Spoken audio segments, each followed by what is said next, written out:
27, 26, 25, 24, 23, 22, 21, 20,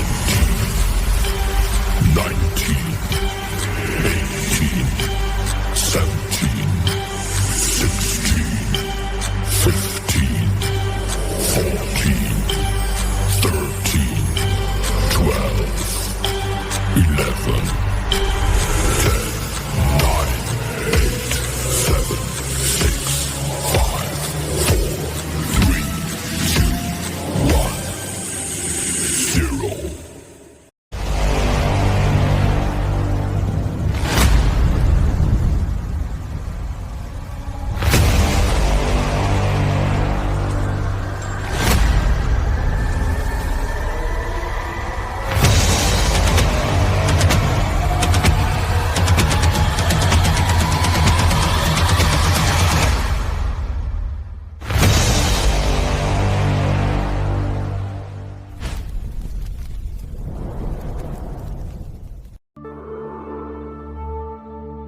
Let me tell you, Barack Hussein Obama was a lousy president. A lot of bad things happened. Remember when they used to talk about Trump with the jail cells?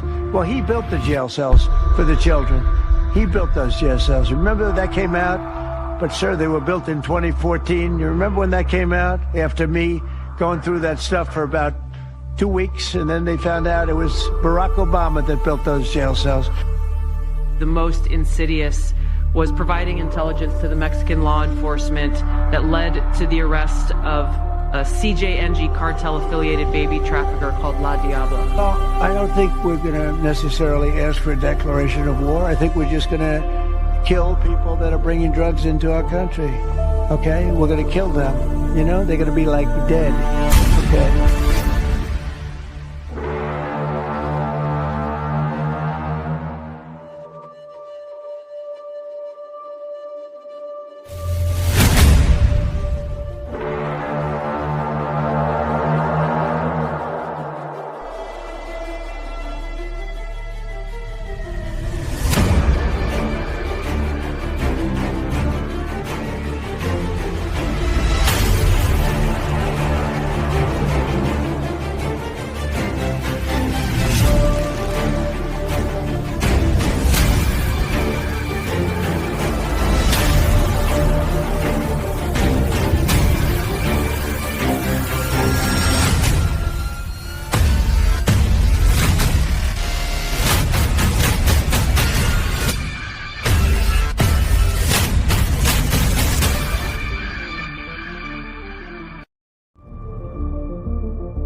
And there isn't one of us that doesn't want to be someplace else. This is what we do. Who we are.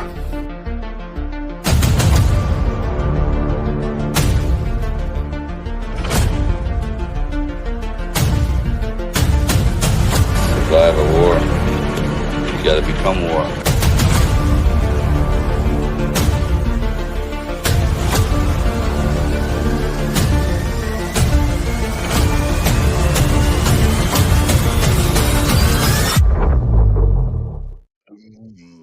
Welcome to Rambo and Friends. Happy Tuesday. It is D-Class Day with two of my best friends on the planet. I just want to say I wanted to give LT such a huge hat tip. I was so impressed with that intro. I wanted to show it once over here. LT, and we know, was just a guest on the show, and that intro was so cool. So I just wanted to give him a hat tip. Absolutely amazing video, and welcome in everybody. If you could, you know the deal. Hit the thumbs up over on Rumble. Take the red pill unpilled. Hit the heart, drop a comment, share the show over on X. We got tons to talk about as there's tons going on. So welcome to D-Class. Let's hear from the boss and bring on our friends. I wouldn't miss a chance to talk to my friends. These are my friends.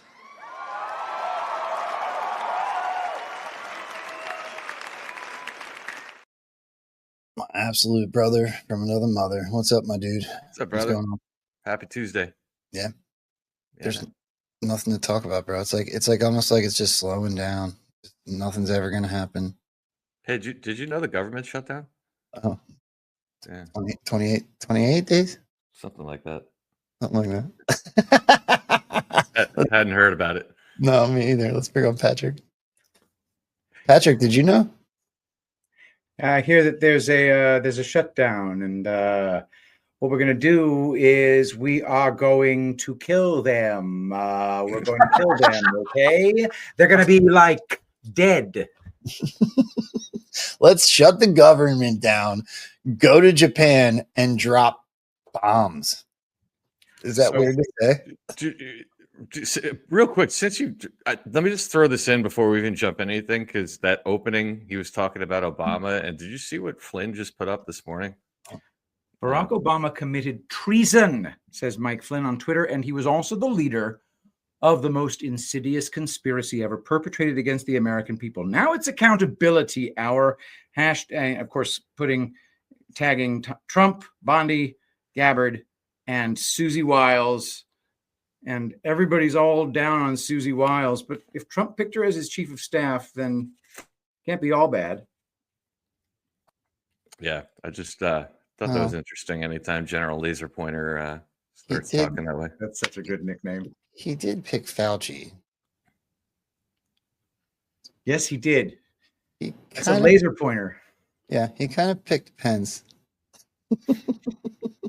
Well, I mean, that's being a good guy. That's a good question that we keep tossing around. Like, I don't know. Do we believe we're still in the stage where he's keeping enemies closer to expose people? Maybe. The fact is that we went through that COVID thing, and the perpetrator of the AIDS hoax was front and center for one of the biggest exposures we've ever seen. There's something to be said for it. Yeah, I just wonder if we're still in that phase. Like, because people, you can pick almost anybody from his administration and find some kind of what people think is dirt. Yeah. But the question is it real dirt, or is it dirt that was part of them being inserted and being put into roles in earlier points in their life so that they would have certain information? I feel like the phase has transitioned slightly, but it's still exposure. So do I think we're putting like the worst of the worst on Front Street so that we can all see what they did? No. I think we're more in a D-class phase, as those people have probably been taken care of for the last 4 to 8 years behind the scenes. And what we're watching now is kayfabe to make you interested in what's being D-classed. Does that make sense? Yeah. I mean, like, let me just give you one example. We don't have to get too far down this rabbit hole, but like Vance, right? So Vance has connections to guys like Peter Thiel and things like that. And people keep bringing up the fact that Vance was on the board of a company that was supposedly like harvesting and trafficking adrenochrome, although I have yet to see actual like verified documentation of that. It's just kind of like a talking point. So then the question becomes, it's like, I again, not to use myself as an example, but like, you can find pictures of me at a benefit in Jersey City with a mayor that was openly bid rigging and selling our tax dollars. Like, does that mean I was the one doing it? So it's just, I always caution people to be careful, because you can connect anybody to anything if you really want. I wore red sneakers in middle school. Right. So you openly worship Satan. That made you Michael Jordan. No, that's the truth. Actually, I thought back. I'm like, I used to have a pair of red Vans that I used to wear. Or like, let me give you one other quick example. Right now, I keep seeing people. They're like, look at everyone wearing red string bracelets. They're all satanic, and I'm like, it's Diwali. It's a Hindu holiday, and what they do is they all travel home to their respective villages, and you put on a red string for Diwali, and you wear it. You're supposed to wear it until it actually falls off. That's not Satanism. That's their religion. So we just got to be careful with some of the stuff we throw around sometimes. Yeah. I hate when we as a movement turn on each other, and then we use things, like, because I honestly thought that one time. I'm like, somebody finds me in my red Vans in middle school, they're gonna like try to say I worship, I'm like touching kids or some dumb crap like that. I didn't even know this movement existed then. Right. And I'm over here making an argument, and it hasn't even happened because that's the way that this movement works. Right. You have to like literally look at everything that you've done and lay it out. That's why I'm so open and transparent on the show, because I'm like, I'm not going to give you guys any ammo on me. Here it is. Go ahead. Say something about me I didn't already say. As they always say, always tell the truth. It's the easiest thing to remember. Right. Well, let's back up a little bit, because there's something that happened that we never got to touch on, the three of us, with Steve Bannon. Did you see this interview, Patrick, with Steve Bannon? I was hoping this was. I saw a bit of it, and I liked every minute that I did see. Yeah, it wasn't that long. I was hoping it was new to you, but there's some stuff that's current that goes along with it. So let's take a look at this first clip. We'll go around the horn and keep right on going. America, where the little guy, the person that the system's based upon, the working class and middle class in our country, sharing the prosperity, we actually have returned to capitalism, because we don't have capitalism today as much as you guys hawk it. This is corporatism. So we have to break that. We have to give the little guy an opportunity to thrive, since the whole system rests upon him. We're at political war. I say that every day. So what's the end point of a war? The end point is we are in charge. We control the institutions. We control the political process.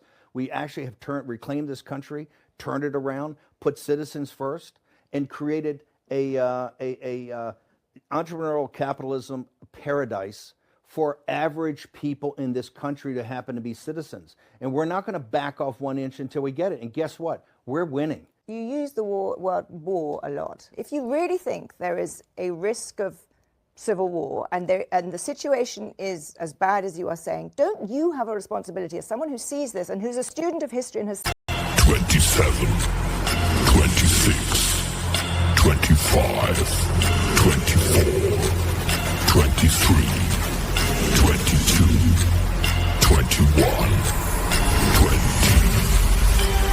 19, 18, 17, 16, 15, 14, 13, 12, 11, 10, 9, 8, 7, 6, 5, 4, 3, 2, 1, 0.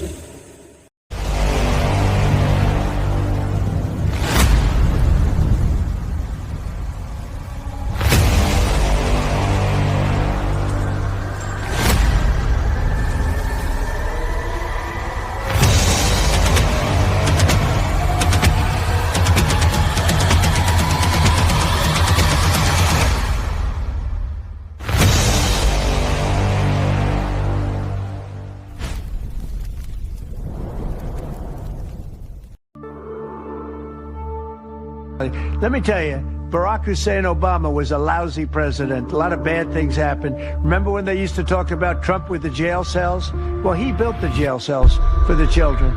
He built those jail cells. Remember that came out? But, sir, they were built in 2014. You remember when that came out? After me going through that stuff for about 2 weeks, and then they found out it was Barack Obama that built those jail cells.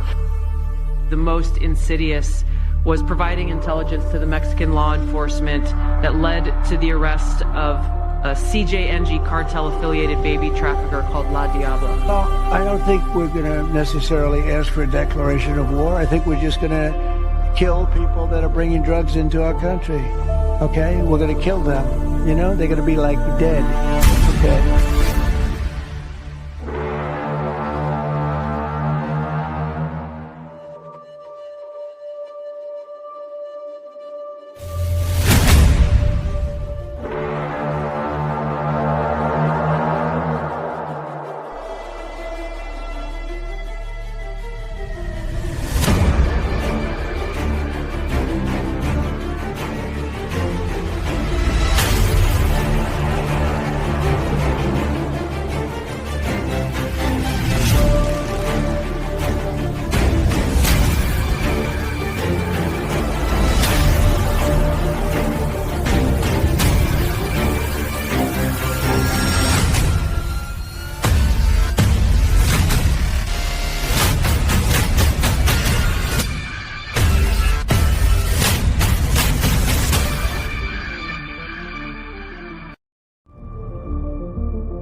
And there isn't one of us that doesn't want to be someplace else. This is what we do. Who we are.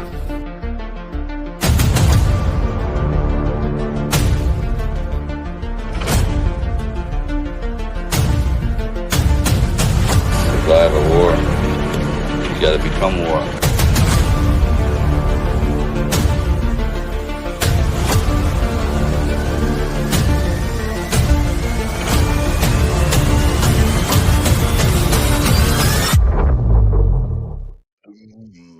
Welcome to Rambo and Friends. Happy Tuesday. It is D-Class Day with two of my best friends on the planet. I just want to say I wanted to give LT such a huge hat tip. I was so impressed with that intro. I wanted to show it once over here. LT, and we know, was just a guest on the show, and that intro was so cool. So I just wanted to give him a hat tip. Absolutely amazing video, and welcome in everybody. If you could, you know the deal. Hit the thumbs up over on Rumble. Take the red pill unpilled. Hit the heart, drop a comment, share the show over on X. We got tons to talk about as there's tons going on. So welcome to D-Class. Let's hear from the boss and bring on our friends. I wouldn't miss a chance to talk to my friends. These are my friends.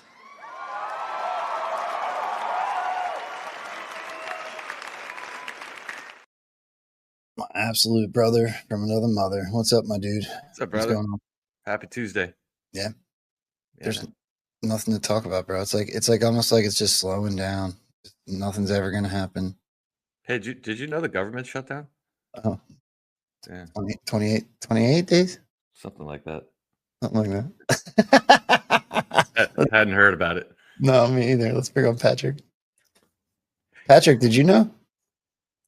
I hear that there's a shutdown, and what we're going to do is we are going to kill them. We're going to kill them, okay? They're going to be like dead. Let's shut the government down, go to Japan, and drop bombs. Is that weird to say? Real quick, let me just throw this in before we even jump anything, because that opening, he was talking about Obama, and did you see what Flynn just put up this morning? Barack Obama committed treason, says Mike Flynn on Twitter, and he was also the leader of the most insidious conspiracy ever perpetrated against the American people. Now it's accountability hour. Hashtag, of course, tagging Trump, Bondi, Gabbard, and Susie Wiles. And everybody's all down on Susie Wiles. But if Trump picked her as his chief of staff, then can't be all bad. Yeah, I just thought that was interesting. Anytime General Laser Pointer starts talking that way. That's such a good nickname. He did pick Fauci. Yes, he did. It's a laser pointer. Yeah, he kind of picked Pence. Well, I mean, that's being a good guy. That's a good question that we keep tossing around. Like, I don't know. Do we believe we're still on the stage where he's keeping enemies closer to expose people? Maybe. The fact is that we went through that COVID thing, and the perpetrator of the AIDS hoax was front and center for one of the biggest exposures we've ever seen. There's something to be said for it. Yeah, I just wonder if we're still in that phase. Like, because people, you can pick almost anybody from his administration and find some kind of what people think is dirt. Yeah. But the question is it real dirt, or is it dirt that was part of them being inserted and being put into roles in earlier points in their life so that they would have certain information? I feel like the phase has transitioned slightly, but it's still exposure. So do I think we're putting like the worst of the worst on Front Street so that we can all see what they did? No, I think we're more in a D-class phase, as those people have probably been taken care of for the last 4 to 8 years behind the scenes. And what we're watching now is kayfabe to make you interested in what's being declassed. Does that make sense? Yeah, I mean, like, let me just give you one example. We don't have to get too far down this rabbit hole, but like Vance, right? So Vance has connections to guys like Peter Thiel and things like that. And people keep bringing up the fact that Vance was on the board of a company that was supposedly like harvesting and trafficking adrenochrome, although I have yet to see actual like verified documentation of that. It's just kind of like a talking point. So then the question becomes, it's like I again, not to use myself as an example, but like you can find pictures of me at a benefit in Jersey City with a mayor that was openly bid rigging and selling our tax dollars. Like, does that mean I was the one doing it? So it's just, I always caution people to be careful, because you can connect anybody to anything if you really want. I wore red sneakers in middle school. Right. So you openly worship Satan. Look, that made you Michael Jordan. No, that's the truth. Actually, I thought back. I'm like, I used to have a pair of red Vans that I used to wear. Or like, let me give you one other quick example. Right now, I keep seeing people. They're like, look at everyone wearing red string bracelets. They're all satanic, and I'm like, it's Diwali. It's a Hindu holiday, and what they do is they all travel home to their respective villages, and you put on a red string for Diwali, and you wear it. You're supposed to wear it until it actually falls off. That's not Satanism. That's their religion. So we just got to be careful with some of the stuff we throw around sometimes. Yeah. I hate when we as a movement turn on each other and then we use things, like, because I honestly thought that one time. I'm like, somebody finds me in my red Vans in middle school, they're gonna like try to say I worship, I'm like touching kids or some dumb crap. Like that, I didn't even know this movement existed then. Right. And I'm over here making an argument, and it hasn't even happened. Because that's the way that this movement works, right? You have to like literally look at everything that you've done and lay it out. That's why I'm so open and transparent on the show, because I'm like, I'm not going to give you guys any ammo on me. Here it is. Go ahead. Say something about me I didn't already say. As they always say, always tell the truth. It's the easiest thing to remember. Right. Well, let's back up a little bit, because there's something that happened that we never got to touch on, the three of us. With Steve Bannon. Did you see this interview, Patrick, with Steve Bannon? I was hoping this was I saw a bit of it, and I liked every minute that I did see. Yeah, it wasn't that long. I was hoping it was new to you, but there's some stuff that's current that goes along with it. So let's take a look at this first clip. We'll go around the horn and keep right on going. America, where the little guy, the person that the system's based upon, the working class and middle class in our country, sharing the prosperity, we actually have returned to capitalism, because we don't have capitalism today as much as you guys hawk it. This is corporatism. So we have to break that. We have to give the little guy an opportunity to thrive, since the whole system rests upon him. We're at political war. I say that every day. So what's the end point of a war? The end point is we are in charge. We control the institutions. We control the political process.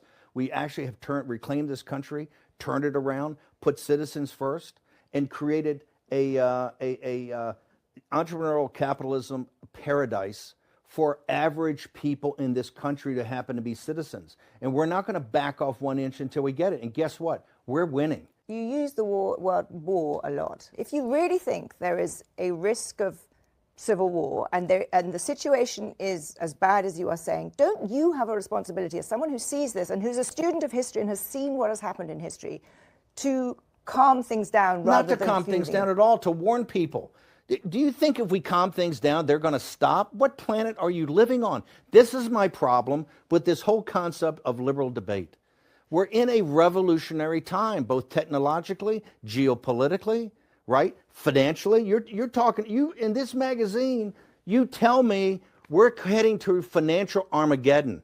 There's no other way you can read this. Hang on. If you don't warn people about it and say, we must go to the ramparts. Because if you're just passive and docile and just flick the channel and watch the National Football League and go to Taylor Swift concerts, it's over. You need to rally people to say, no, you represent from time immemorial, from every patriot's grave back to the beginning, the basic working man and woman that has always saved this country in moments of crisis, in the Revolution, in the Civil War, in the Great Depression, World War II. It's always come back to the little guy. This is the fourth turning. The strength of the populist nationalist MAGA movement in this country is we're anti-fragile. We're resilient. You can give us your best shot. You can put us in prison. You can take our credit cards away. You can debank us. You can deplatform us. You can have all the tech stuff that happened. We can't be beaten if we don't quit. And if that takes hot rhetoric, you ain't seen nothing yet, because we're now getting into the middle of this fight, and we're never gonna kowtow to these people. We're never gonna get on our knees to these people. We're never gonna apologize. We're never gonna say we're sorry. All we care about is victory begets victory begets victory, and we know that we're ascendant and they're in decline. So, Steve, Dave? I love Steve Bannon. So do I.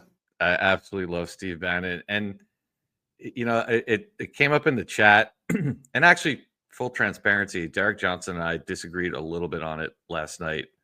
I think people really who don't trust Steve Bannon need to really go back and look and realize that his podcast was started days before the pandemic. And if you actually, we could do a whole show on it. If you trace the lineage of a lot of the people that are key to this information war that are around Trump, by the way, also including like people like, Charlie Kirk and such, they all trace back to Steve Bannon. So I was personally at a Club 47 event where I watched him speak, and he got in a limo, and guess where he went? 4 miles down the road, right to Mar-a-Lago to meet with Trump.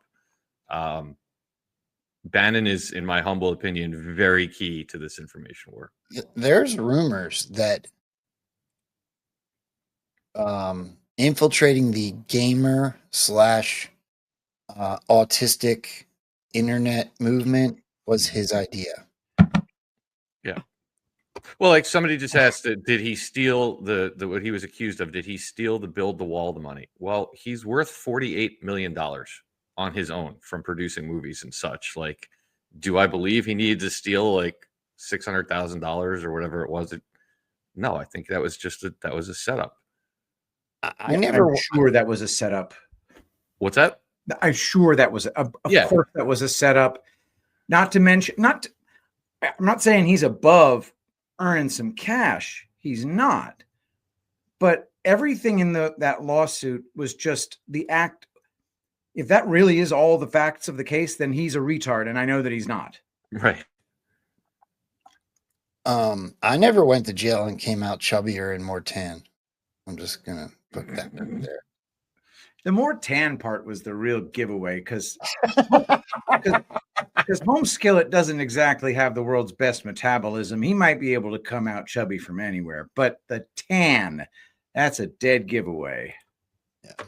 Yeah, Bob, a lot of people are also properly calling out there's interviews and footage that Bannon has with Epstein that has not been released yet.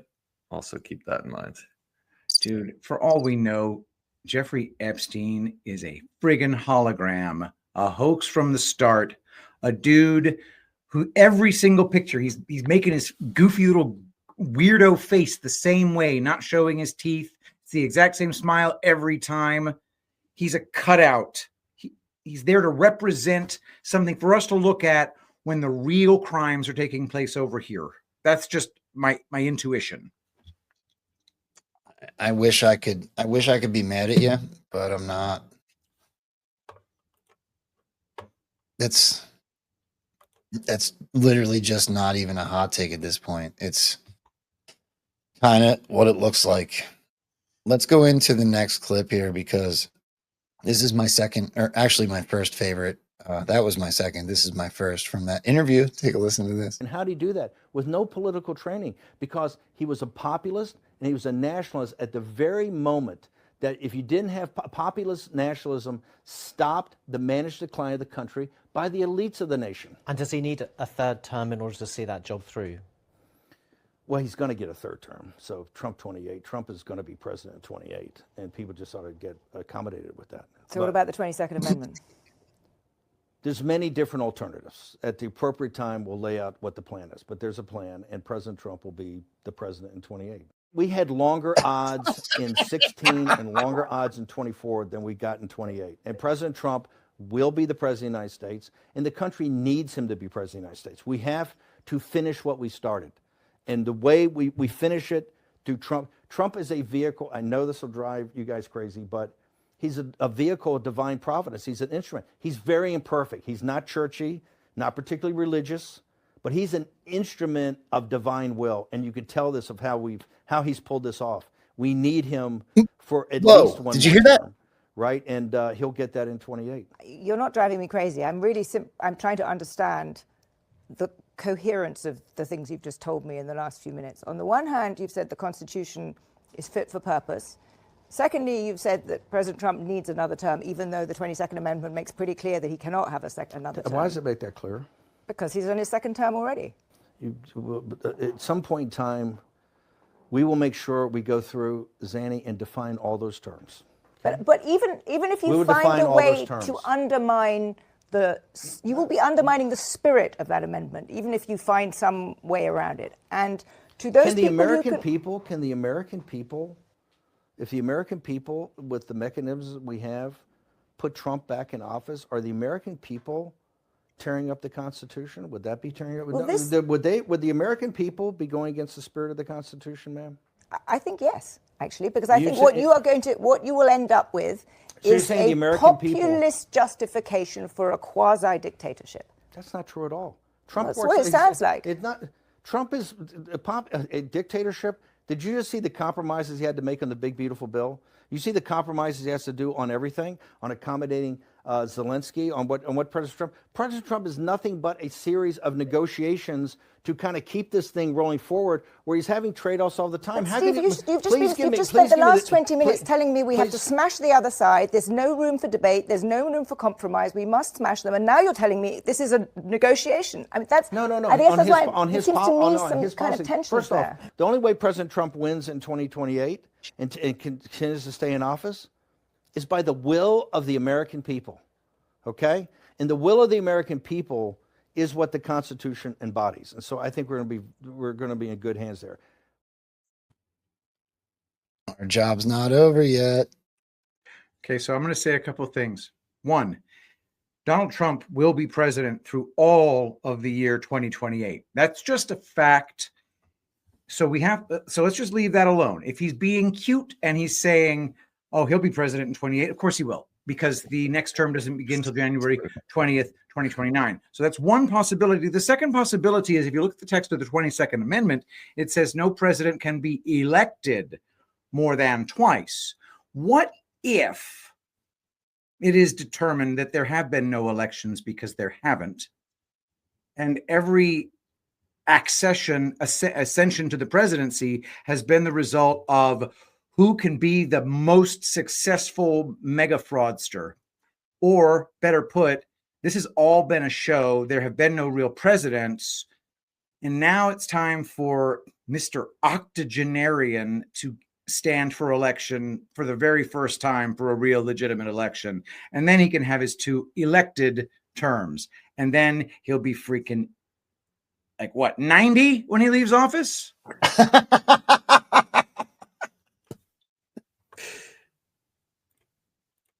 I love that analysis. So do I. Because look, I talked about that exact clip with Derek Johnson last night, right? Mr. Continuity of Government himself. Look, the thing is, we try to dissect a clean pattern of events that we can't, right? Like, when was the Insurrection Act signed? I don't know. It might not have been signed because they might have used a presidential emergency action document.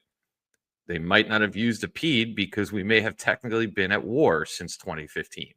Like, we don't know what we don't know. So we keep looking for like a clean explanation that we simply just don't have the insights to right now. So like what Patrick's saying could be 100% correct. Like, we may not have had a president legally for 10 years, who knows? Or if you want to go into he got elected 3 times, well, then United States versus Throckmorton, right? Fraud vitiates everything. Well, there's that angle. Mm-hmm. The last angle, too, is he keeps saying we have a plan. And if you know and follow Steve Bannon, he's possibly one of the most educated people, also surrounds himself with some of the most educated people on things like the Constitution and the Federalist Papers of anyone I've ever seen. So therefore, maybe the plan, which I don't think anybody would disagree with at this point, like we weren't supposed to have a 22nd Amendment. In fact, Derek talked about this last night. If you read the Federalist Papers, it basically says, like, if the will of the people is to continue electing somebody, they should. And I'm paraphrasing.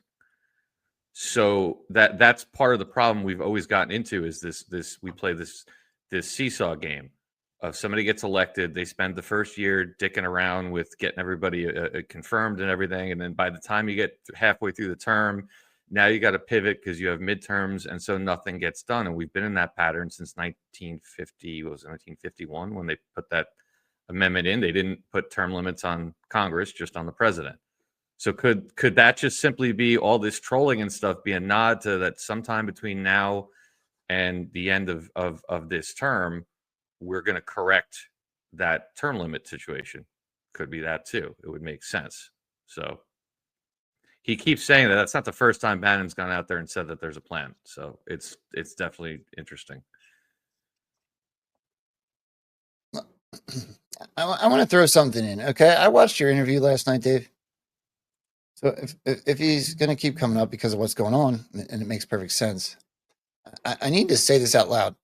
Look, when I heard something that your guest said last night, it reminded me very much of something Boone Cutler said to me. And I'm going to tell you right now, Boone Cutler is a hero to me. Him, Melissa, his whole crew, everything that he stood for, General Flynn, etc. I look up to them tremendously. And on my show, Boone said something at one point, and I'm now paraphrasing, but it was something like, it's not yet time to talk about that, but it will come, basically. Yeah, the full story will be told or something like that, I believe you said. Yeah. And I heard something similar last night with Derek on your show. And so it just made me think of the whole 60,000 man army thing. And, you know, we've speculated that multiple people may or may not be part of, you know, Charlie. We did a whole show on Dom Luker. There's many others. But Derek said something really interesting that I heard last night. And he said, when I was put in this position, I hope this is accurate because I'm about to play the clip. But he said something like, when I was put back into this position to serve again. And I thought, what the hell? So there's one of two things that I would think. Either you're claiming insider knowledge and you're not being honest, or you just slipped in your verbiage and let us know that you were approached to be in the position that you're in right now. So it's either one or the other, and you guys go ahead and take it for what it is, but I want to play that clip again real quick. Anything, but I've been talking to a friend of mine a long time ago. Before, you know, God put me back in this position to get to serve again, etc. Well, country music, right? So I had Billboard hits, country songs, etc. Well, we have videos, right? So when I look for actresses in videos, I have some rules they have to go by. Like if I ever see one of these females on an OnlyFans page or promoting any kind of sexual anything, or if they even look promiscuous to a degree, I'm done. I'll remove the video. When God put me in this position to serve again, I was like, what the hell was that? Right? Is that, Patrick, let me ask you, because you're outside this loop. Is that not an interesting comment? And do my two takes make sense to you? Absolutely. God put me in this position to serve again indicates formality. Yeah. Not just making a decision to do it. It is, I was put in this position again. That does indicate that structure is in the mind as to how that took place. Hierarchy even. Well, and before I even go to Dave, I'll let you guys know. Look, I've interviewed just as many people as I could possibly get to come on my show across the whole movement. I mean, you guys all know, if you've watched Rambo and Friends for any amount of time, I have tried to talk to everyone, whether you agree with me, disagree with me, whether you like each other or not. I try to talk to everybody because I think that that's important. Circle of orchestrating an elaborate cover-up of his cognitive decline. Here's part of the report. Throughout the committee's investigation, senior Biden White House aides presented a perspective of President Biden's cognitive health completely disconnected from that of the American public. Now, that's exactly what we were experiencing. We could see one thing, but we were being told that what we saw wasn't the truth or replaced by something else that they wanted us to see. The Oversight Committee interviewed 14 Biden officials, including top aides, as part of their probe. And Democrats have repeatedly defended Biden's mental ability while in office. A taste. I don't deny that it was a bad debate performance. But that's different than whether or not the president is up to the job. He's clearly up to the job. He's doing it every day. He's doing it successfully. His mental acuity is great. It's fine. It's as good as it's been over the years. He is as sharp as ever, as I have known him to be in my engagement, in my experience. He is strong. He is strong behind doors, and he's strong when he's in front of the camera. He is sharp, intensely probing, and detail-oriented and focused. Senior national correspondent Aisha Hosni on Capitol Hill. Aisha. Harris, good morning to you. The committee is not sending criminal referrals from this report to the DOJ. That's key. But they are urging the DOJ to void any unauthorized pardons. Now, walk with me through this is the process of how these pardons happen and the last-minute pardons that sort of went through a game of telephone here. So a staffer would tell the former chief of staff, Jeff Zients' aide, Rosa Poe, about the president's decision for a pardon, and then Rosa Poe would call Zients to inform him, and then Zients would tell Poe to send an email from his personal account authorizing the auto pen. Then Poe would send an email approving the auto pen use from Zients' account. She would sign it, signing Jay-Z, and then someone else in the staff secretary's office would then convey that to someone who would then use the auto pen for pardons. There's a lot of cooks in the kitchen here. The report alleges a number of former Biden aides coordinated this cover-up of the president's diminishing faculties. And here's a piece of former senior staffer Neera Tanen's testimony to the committee we've never seen before. Watch. He hand-signed many executive orders, but he did not hand-sign all executive orders. Do you know any of the actual staff who were using the auto pen? No. You don't know their names? No. Harris, some Senate Republicans are wondering if there is any constitutional avenue here to void these pardons. Speaker Johnson, we just asked him about this. He's a constitutional attorney. He told us that there is absolutely a legal avenue, and he would actually love to personally try that case. Harris? Aisha, thank you. Okay. Yeah, quite the cover-up. It was so well hidden that the guy was disintegrating in front of us. But I think it's I think it's an interesting, this whole auto pen saga is an interesting twist. Because look, I stand on this right now. If I'm wrong, I'll be super happy. But I just don't see how we ever get to the point where they're going to pull the mask off and be like, JK, he wasn't president. I don't know how the public could ever digest that. So, like, what's the next best thing you can do? They're setting up this whole thing that this cadre of people, like these minions, were running the White House. Okay, well, what is that going to connect to? What did Flynn just put up? Obama, right? They're going to connect it to Obama. And then what do?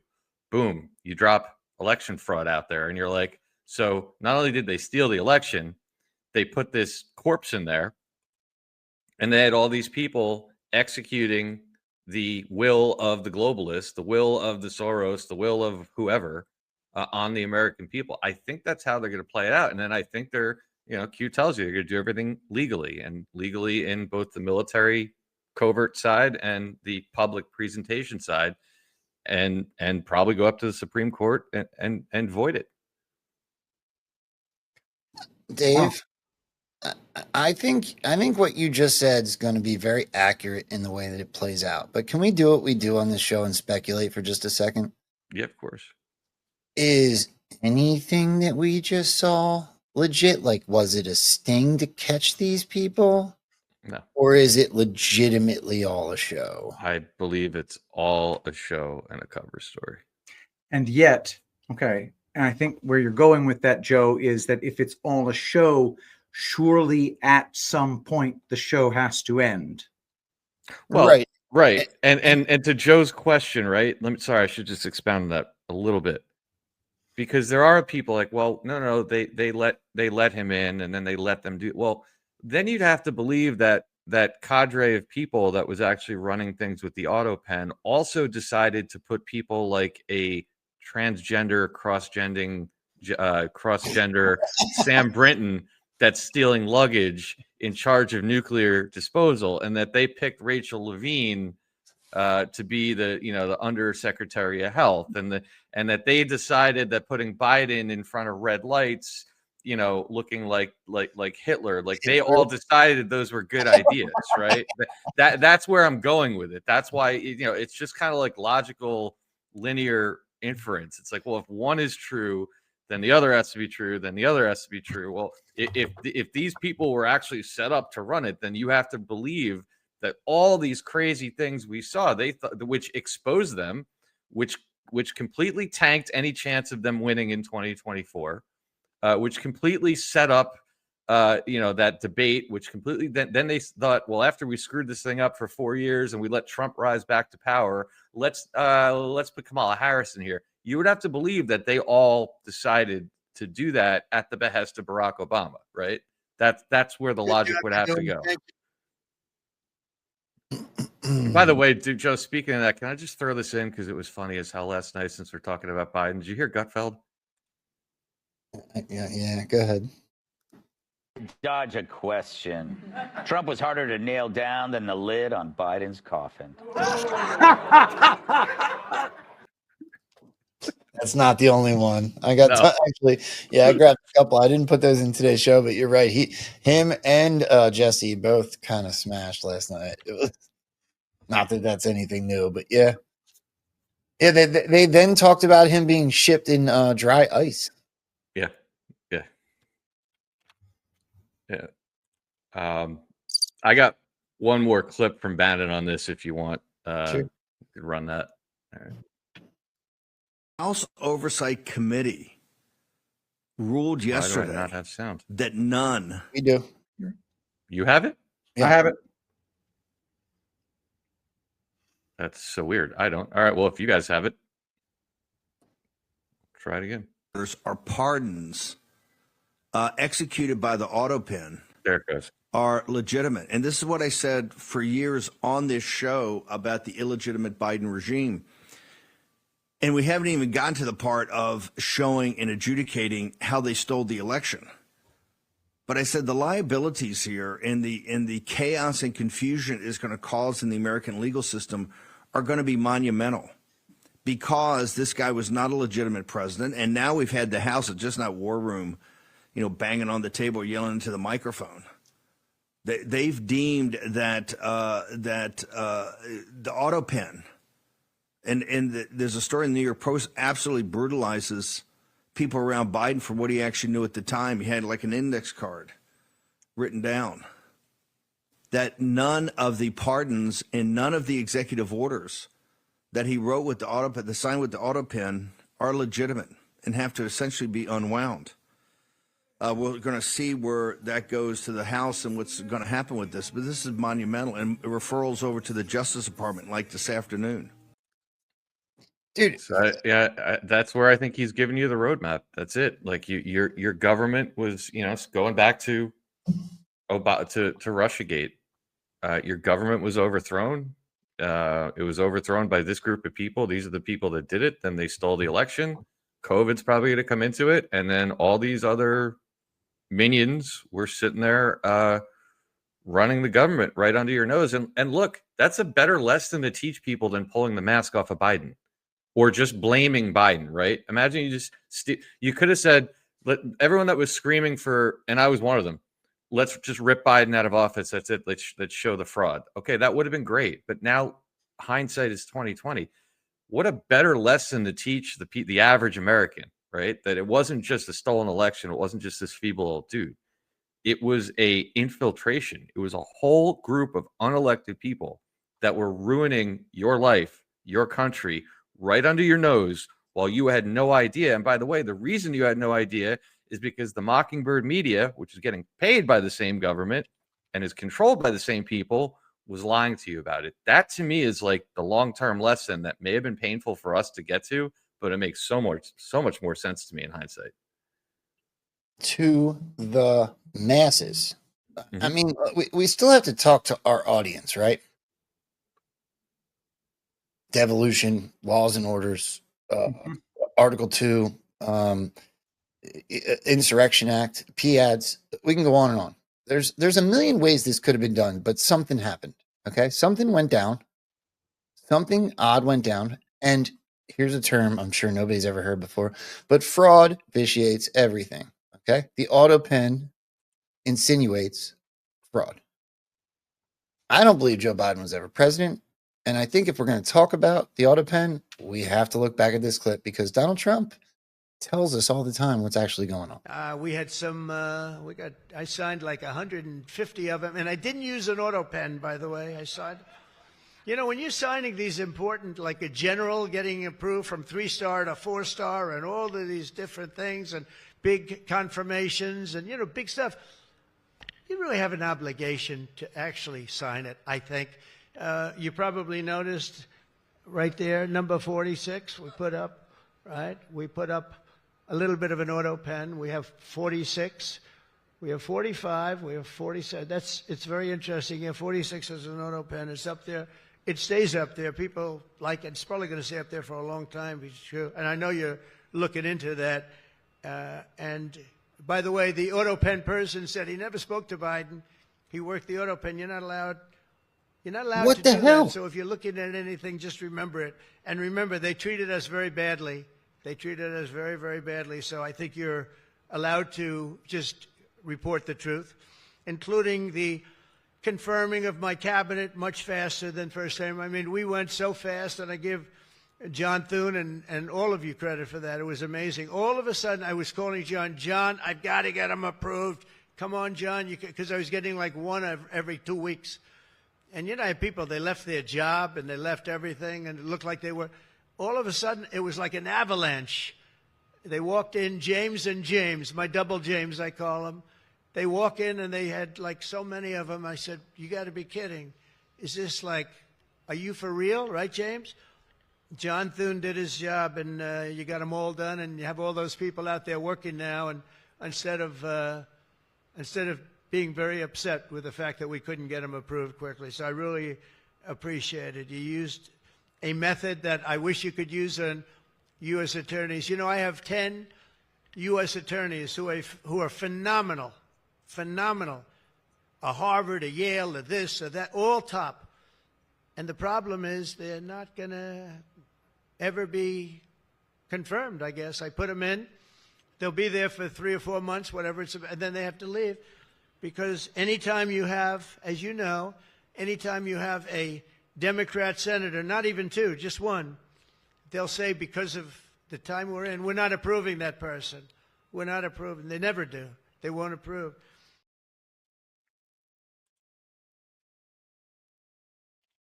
That's kind of unbelievable that he lays that out just prior to this investigation getting laid out in front of us.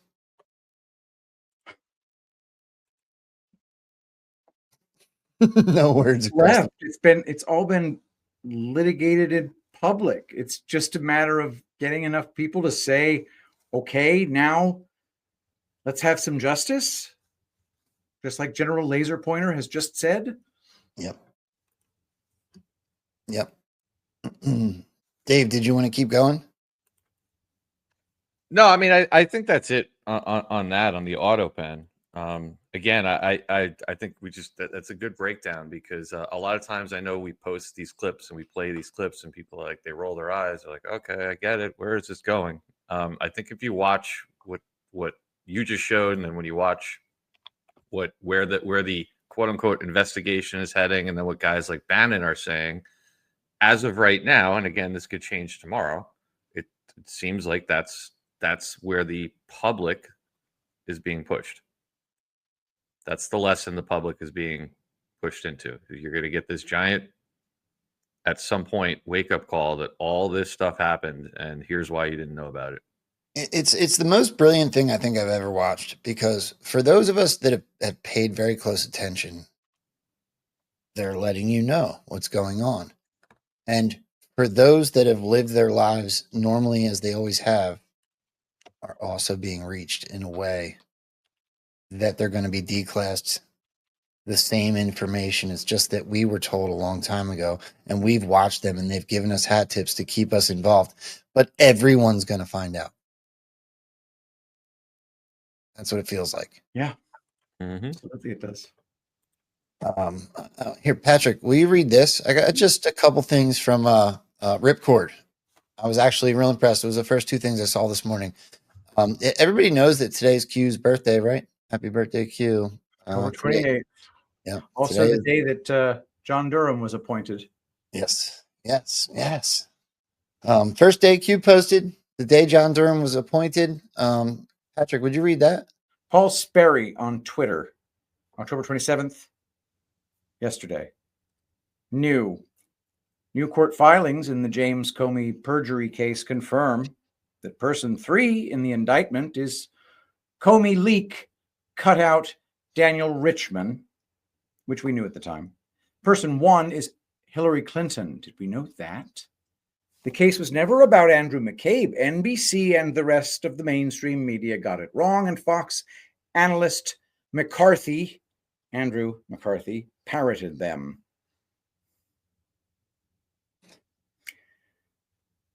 Is that Q drop number 0? And number 1. Q drop number 0 of October 28th, 2017. Hillary Clinton will be arrested between 7:45 a.m. to 8:30 a.m. Eastern Standard Time on Monday, the morning on October 30th, 2017. Q drop number 1, October 28th, 2017, 16:44. HRC extradition already in motion, effective yesterday with several countries in case of cross-border run. Passport approved to be flagged effective 10:30 at 12:01 a.m. Expect massive riots organized in defiance and others fleeing the U.S. to occur. USM's military will conduct the operation while NG activated. Proof check. Locate an NG member and ask if activated for duty 10:30 across most major cities. I mean, what Can you put that back up real quick? Yeah, sure. I think it's just important every time we put this up to remind people that, at least personally, I wasn't here for this, but everybody I know that was on the chans at this time, the ones that I trust, that I know have looked in this, will always be quick to point out that one of the reasons people got demonized is because they were going out there saying Q said Hillary Clinton will be arrested. That post 0 is not Q. That post 0 was an anon. Important safety tip. My only pushback on that would be, I think that Q put it out there as an anon to start the ball rolling. No, well, if you want to take the word, yeah. Attention. Look, we've now realized that there have been many, many things done to discredit Q that were done by the good guys. Right. To teach discernment and also to make sure that it didn't go too mainstream. And what better way to do it than to put that there, knowing that a bunch of people will go out there and say, look, she's going to get arrested. Like that. I would agree with you. Yes. And here, let's go one step further. Also, Ripcord. Patrick, if you want to read this. Certainly. Ripcord, the Ripcord on X. President Trump will be traveling to South Korea to meet with President Xi of China on October 30th, 2025. Q post number 13, dated October 30th, 2017. Now think about the timing of POTUS traveling to China/South Korea. I've said too much. God bless, patriots. I asked Grok the odds percentage of Trump traveling to South Korea to meet with Xi on the exact date. Q predicted. Grok's answer, 0.0003%. Q drop 13. There it is.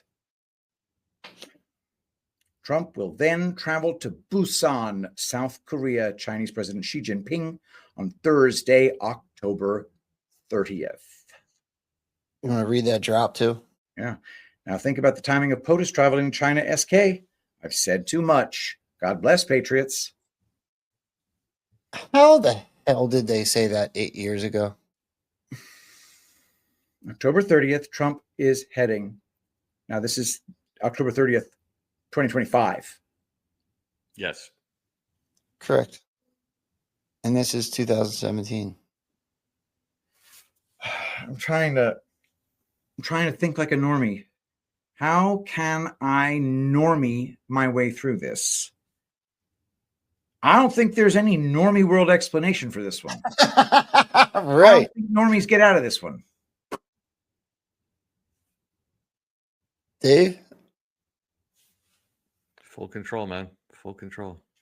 Good job you're doing. Thank you. Hold on. Sorry, I thought there was one more. Yeah, that kind of blew my mind. I had one more from Ripcord that was also a good little throwback. Nice. Do it. I love that account, by the way.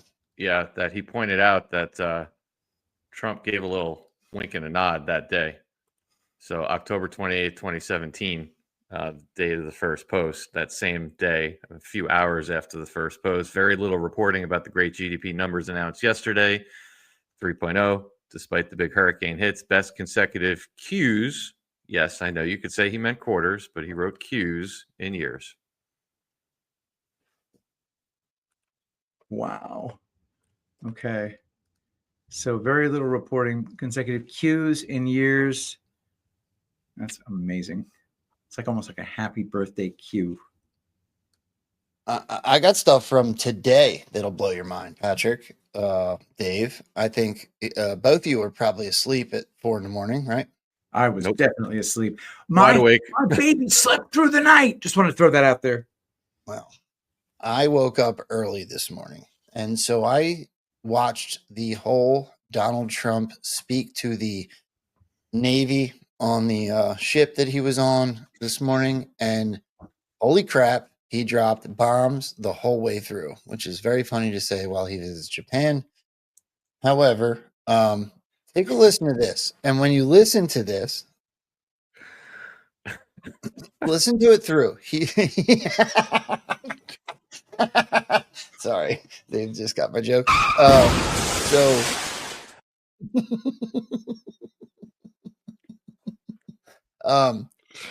He talks about safety in cities, and he talks about sending in military intelligence and even Space Force. Okay. I pay attention to numbers because they correlate to the drops. I think that Trump does this sometimes on purpose. Of course, he says numbers and they don't always correlate. Sure. Except for sometimes they do. Listen to this clip. He drops a 17 and he drops a 12. And he does it in a way that sounds intentional to me. Take a listen. Great people.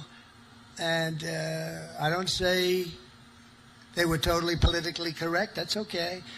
And now it's a very safe. Now it's considered a very safe. It took 12 days. We got 1,700 people, career criminals, many of which came in through Biden's open border, and they infiltrated our nation's capital.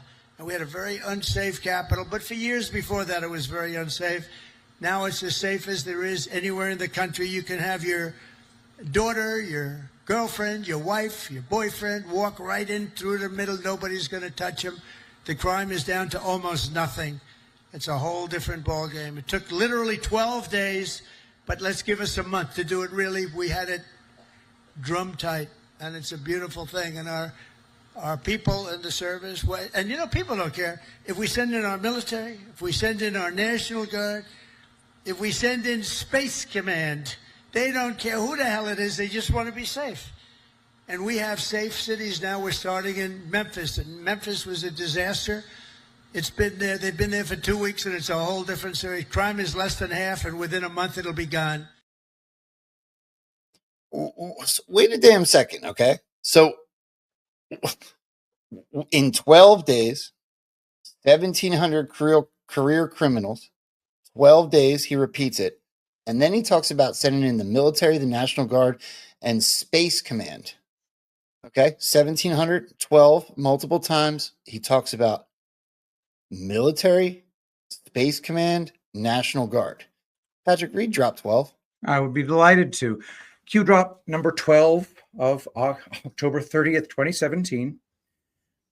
Military intelligence ref above is the absolute biggest inside drop this board will ever receive. Now think about why Antifa plays right into the plan, always ahead. Good guys are winning. Is that a coincidence, Dave? Nope. 1,700, 12. Space Command, 12. Delta -2. I'd also love to know, maybe I've just missed it. I can't seem to find any pictures of riots or people attacking ICE facilities or mayors freaking out in Memphis for some reason. Honestly, how come I don't see Shapiro or anybody in Philly freaking out? Has anybody seen that? I haven't. Well, but they haven't sent the National Guard in there yet. The National Guard has been in Memphis for 2 weeks now. Where is the resistance we keep getting sold on television? Maybe it was already taking place at the time. We did see riots in all the major cities in 2017.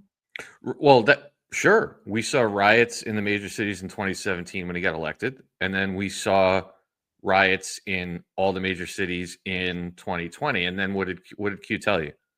Antifa mapping began a long time ago. So then logic would tell you they tore down the Soros network. They tore down Antifa. And now what are you seeing? Yeah, we saw no kings, but there was no rioting.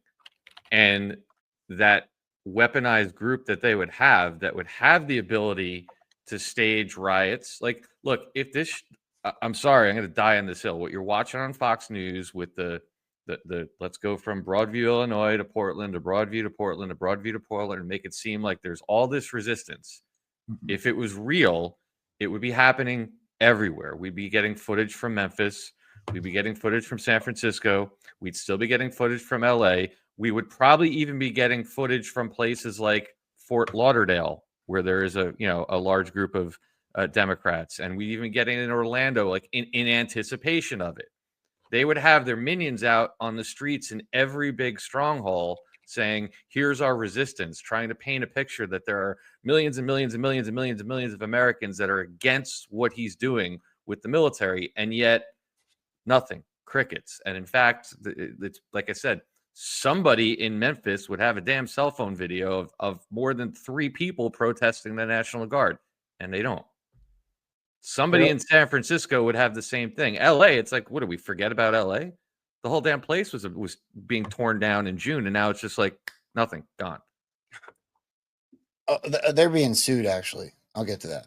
Yeah. But yeah, they're all at the Mondami rally. That's why. We'll talk about that. That one is just delicious.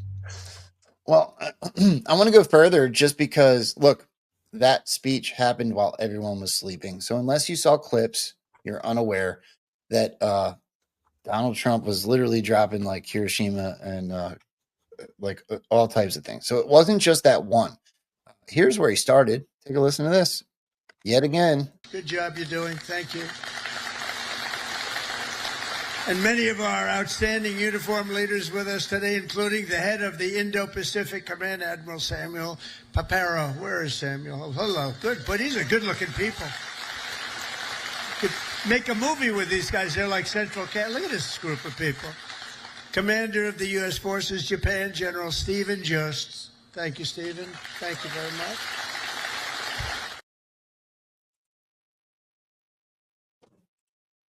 I mean, how many times is he going to say make a movie? Well, I think he could probably hit us over the head with it a little bit harder if he started giving them little gold statues to indicate that he thinks they're the best. Well, hold on. Let's not forget, it was just what, last week, 2 weeks ago, when he did that Antifa roundtable with all those influencers that all glow like they work for the CIA. And he said they were all going to be their heroes and they were all going to be getting medals for the work that they've done. Perfect. It's always military leaders. It's always leaders that are the ones that look like central casting. You could make a movie with them. Have you noticed that? It's always generals or military leaders, as he said this time. Look at them. Look at them. Central casting. Central casting. They They're look so good looking. These people make Tom Cruise look like a dog. They're so handsome. Let's I actually am not finished with this. Dave, if you have anything lined up, go ahead and get it lined up. I want to take a second to say thank you. David Becker, I didn't get to on Friday. So I want to get to David first and foremost today. Patrick, you next. David Becker, it's open enrollment time. We have a little bit of stuff going on as far as insurance is concerned right now. Should the government continue to be shut down, there may be a need for some people to get insurance privately. If you fall into that category, or should you work for yourself, or for any other reason that you need to get private insurance, I highly suggest calling my dude, David Becker. He's one of my favorite people on the planet. I talk to him almost daily, and now is the time. So if you're paying too much for your health insurance, fall marks open enrollment and the time when insurance companies announce next year's rate increases. Some carriers are expecting premium hikes of 20 to 30%. For many, the high cost of medical insurance is about to get even worse. At Mid-Atlantic Business Alliance, David Becker and his son Jesse have been helping their clients keep their costs affordable while providing the best possible PPO coverage. The hospital insurance systems are corrupt, and it is critical to have a trusted ally like Mid-Atlantic Business Alliance on your side. David and Jesse will help you navigate the system to keep your premium affordable and your out-of-pocket costs at a minimum. Why not call today for a free quote? Call David Becker at 609-577-8557. That's 609-577-8557. Or visit the website at midatlanticba.com/Rambo. Boom. Almost hit it right on the nail. Patrick, do you want to tell everybody what it is you got going on right now, my dude? Matter of fact, I do. My friends, I can't even believe this is happening. I am so excited. It is the Tulip Blooms Spooky Spectacular. Through Halloween at midnight, every product site-wide is an extra 10% off. When you drop the promo code Rambo, that's another 10% right off the top. So stock up before the witching hour on all of your Tulip Blooms favorites, the balms, the butters, and all the blends that make monsters melt away. Castor Blend, the bewitching botanical brew that brings brittle skin back from the dead. Blue Calm, your phantasmic potion of peace. A midnight elixir that quiets the skin and stills the spirit. And then, of course, the amazing Tulip Soothe, the grave-defying guardian of aching joints and ghostly pains. Relief so real, it's scary. And then, of course, the Rainfall Lotion, a moonlit cascade of moisture washing away dry skin like a cleansing storm. And, of course, the Epic Moisture Creamy Body Butter, the silken spell of softness, richer than a vampire's velvet cloak. But hurry, this hauntingly good deal vanishes at midnight on Halloween. That's tulipblooms.shop, where nature meets the supernatural. Use promo code Rambo for another 10% off of our spooky spectacular. Tulip Blooms, beautiful skin, even during the spooky season. My face hurts. Your products are only second tier. Yeah, dude, you are so That was incredible. You gotta tell me when you're gonna do stuff like that so I can mute myself, because that was hysterically awesome. Oh, you are so good, bro. That's funny. All right. I hope everybody supports David Becker and Patrick Gunnels. Thank you very much. When you do so, depending on what promo code you use, it supports Dave, it supports me, it supports these shows, and allows us to do this every day. So thank you for supporting our sponsors. They do support us. Now, with that, in case you thought Trump was just like hinting at a few things, what's 8 plus 9 equal? 17. I know that because I have a math degree. Oh, man. Well, how many times do you think he can say 17 in one 39-second clip? Good gracious. Well, I want to thank you very much, and I want to congratulate you. And this is... They started making other things. They stopped making ships. So we're going to be making ships again. We've more than, think of this, $17 trillion, trillion with a T, pouring into the United States of America from all over the world. And that's the biggest number in the history of any country. And by the time, and this is in 8 months, really. We're here 9, but this is in 8 months. Over $17 trillion. As an example, the last administration did less than $1 trillion in 4 years. We did more than 17 trillion in 8 months. And I think by the time we finish up our first year, we're going to be over 20 or $21 trillion of money coming into our country. And I want to thank Japan, because Japan is making big investments into the United States, and they're very happy because the stock market's gone up. I count 5 if you count the 8, maybe 9 months, or 9 and 8. Yep. Yeah. And don't forget the clip we already played prior with 17 and 12. So, and I didn't even grab all the 17s because he just kept saying it over and over and over. I even called Dave this morning. I'm like, dude, we need to make a compilation of the amount of times he said 17 in last night's speech in Japan. So beautiful. Yeah. And I'm stoked about this Japan deal that he just inked with Prime Minister MAGA, or whatever she's doing. She is with us in every single way. Yep. He made a really big deal about how big of an ally Japan is, like really big deal. Yeah, she's apparently sending something like 250 cherry blossom trees to DC for him to plant. Something like amazing. That. The DC people go ape shit for cherry blossoms. One more interesting number he said in that speech: 11,388. 11.3 and 88. Amazing. Interesting. It is amazing, right? How many times have we smashed these 88s and 22s and 11.3s? Take a listen to this one. Country, totally unvetted, totally unchecked. They came from prisons. They came from mental institutions and insane asylum. They were drug dealers. They were bad people. 11,388 were murderers, half of which committed more than one murder. They let them into our country. We're getting them the hell out. We're getting them out. We're getting them out fast. Is that okay with you? Yes, right? I have no doubt. Got to get them out.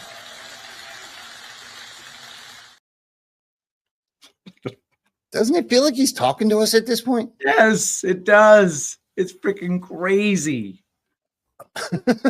Dave? At this point? Right. Yeah, I don't even know what else to say about that. I got another one.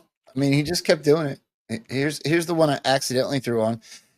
Everybody remembers the last few drops that came in 2022 with a large gap between. They were controversial. Some people said that's not Q. Some people, some of our friends absolutely believe they're true. Stormy Patriot Joe and Abs, and I tend to agree with them. I'll be honest with you. Do I think it was the same person writing them? Probably not. Do I think it was Q Team? I actually do.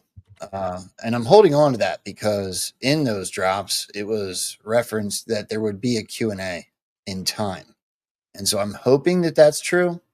But if you could take a listen to this, would ascension be a word you would find to be out of context with Donald Trump? We'll see. Ascension. Well, I want to thank you very much, and I want to congratulate you. As you know, Shinzo Abe was a great friend of mine, and I was very saddened to see what happened. It was so shocking, but he spoke so well of you, even before we knew what was going to happen and your ascension. He spoke so well of you long before we met, and I'm not surprised to see that you are now the Prime Minister, and he would be very happy to know that, and I congratulate you on behalf of the United States of America.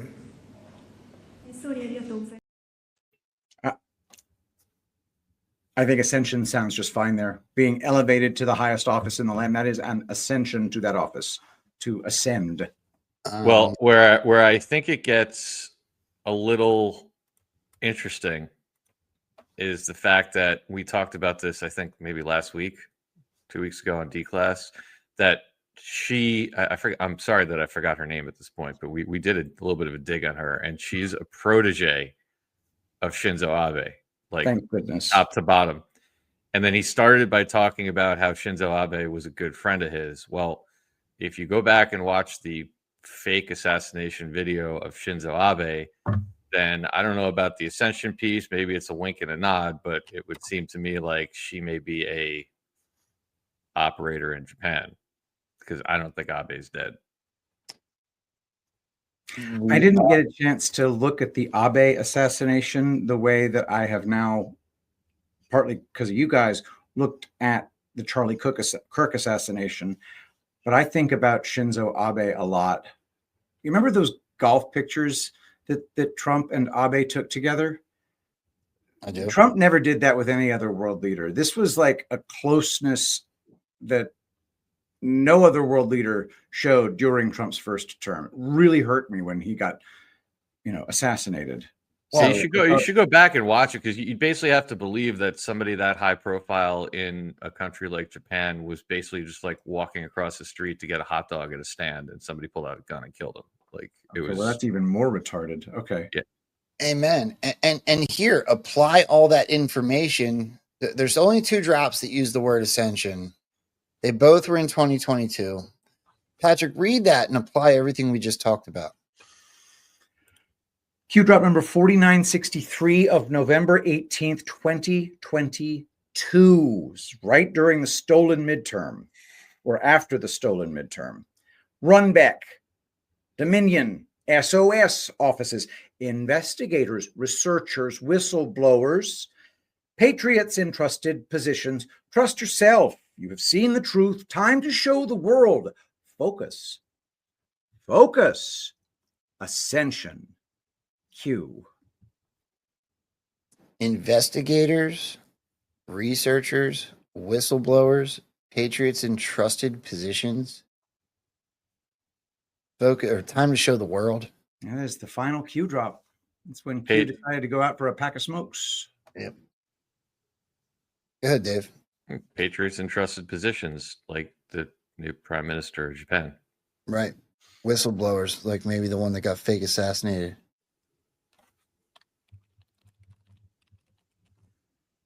I don't know. I just found, look, I've watched Donald Trump as much as anyone else. Just put it there. I pay very close attention to the words he uses. I've never heard him say ascension before that I can recall. Okay. That's fair. I'm not saying the word was out of place. I think it was right in place. But I do think that it was potentially a hat tip to look at these drops. So exciting. Yeah, it really is. Dave, guys, if Shinzo Abe is still alive, that'll make my year, because that guy did not deserve to be murdered. Maybe they get fake killed because they need to be put somewhere where they can be safe. It's literal witness protection. Could be that simple. Yeah, like hanging out with Charlie Kirk right now. They're probably working on their Japanese or whatever. That'd be really cool. Dave, I see you got things pulled up. Do you want to see the clip real quick? Yeah. Since we're talking about it, I have it right here. Oh yeah, if you have it, let's. So here's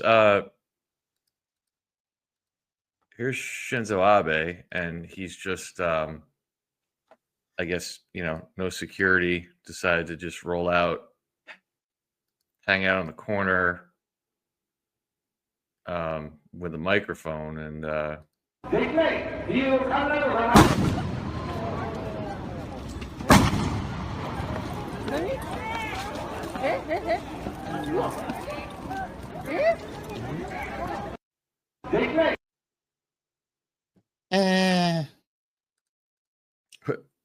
they don't need security in Japan.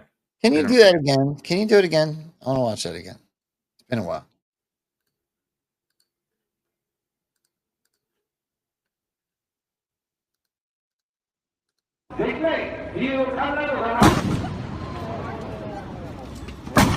He didn't even react the first time. And he didn't get shot.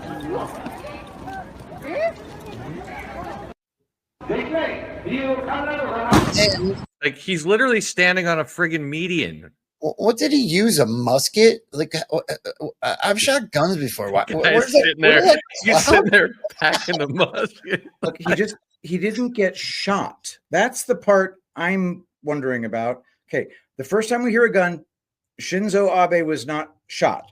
And he doesn't react. Watch it again. Look. No reaction. Not even a twitch. And even this dude here but doesn't at least react. Whoever that dude is, because this resolution is just dreadful. Whoever that dude is, he does at least take cover. Okay, but wait, real quick. Here's why I believe it's bullshit, right? I'm gonna play it without the sound, right? Here's the first shot, right? Now you see the smoke come in from the right side. Okay, that implies that whatever made said shot is very close to him. Very close. So explain to me, unless you're out hunting, like how it's possible that you're standing in the middle of a city street and a rifle or a shotgun goes off close enough to you, like, I don't know, what is that, 20 yards away, where the smoke is actually there, and the dude still hasn't even turned around to notice it. He didn't react. Yeah. And now let's listen to the second shot, which is supposedly the one that killed him. One shot, no reaction. The guy in the Okay, where's the evidence that he got shot? That's what I'm trying to get at. Well, so here's my other thing. We can sit here and pretend like, hey, where's his security? Except for that, he has security. How come no one? It's not just him. Like, okay, I saw Trump react when somebody came up behind him one time. He like quick made a move.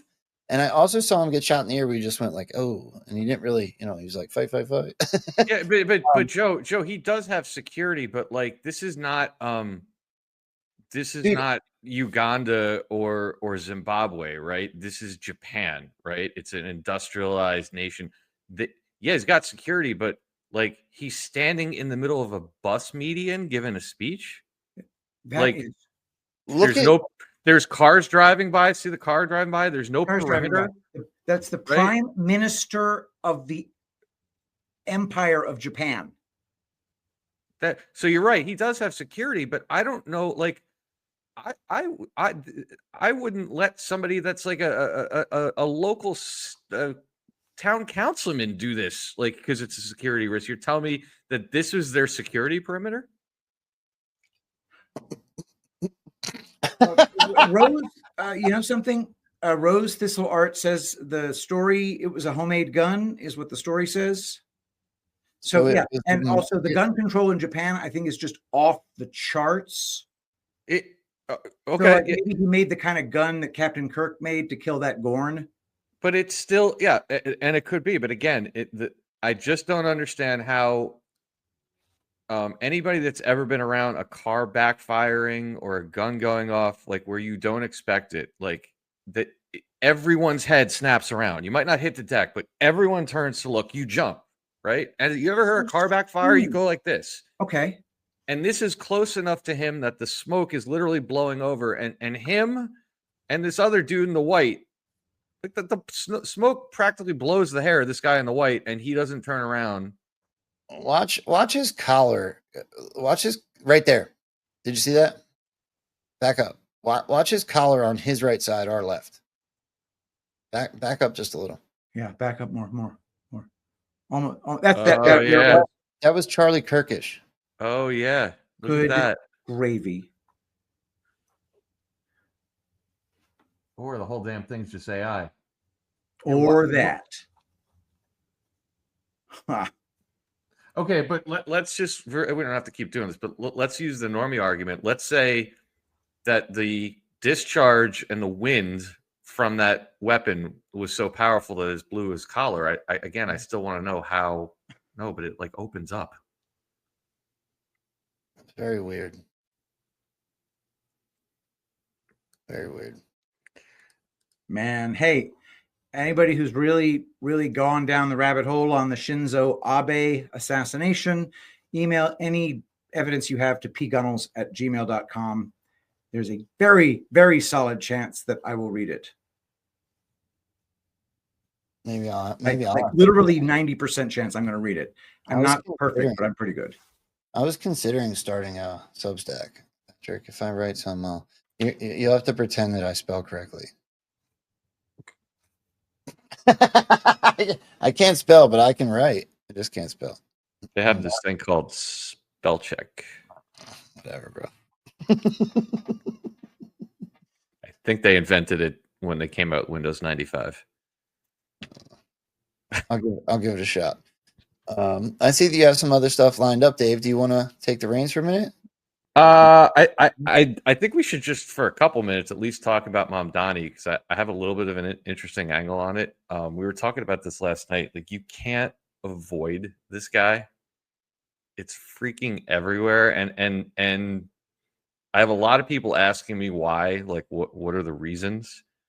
So I got a couple clips I want to play, and then I have a quick little analysis I did, because I think there's more to this. Like all these other psyops, a lot of people have come to the position, okay, we're going to use this as a wake up. We're going to try to, show some people some things in New York, maybe show rigged elections, all that other stuff. But I think there's another layer of predictive programming to this that involves our good friend Barack Obama.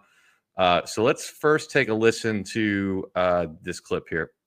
We're at peak Mom Donnie, and we're not going to see much more. Look, I think what's going to happen is he's going to give us a test case of socialism in a very big city and show how it doesn't work. I didn't want it to go this way. Other people have talked about how New York has to fail to improve it. I don't want it to fail. But you could see a situation where he tries all these ridiculous ideas. The government owns stores, grocery stores, free buses, the whole thing. And it's not going to work. It's absolutely not going to work. So I think, let it go. Maybe something good comes out of this. That's all I can think of.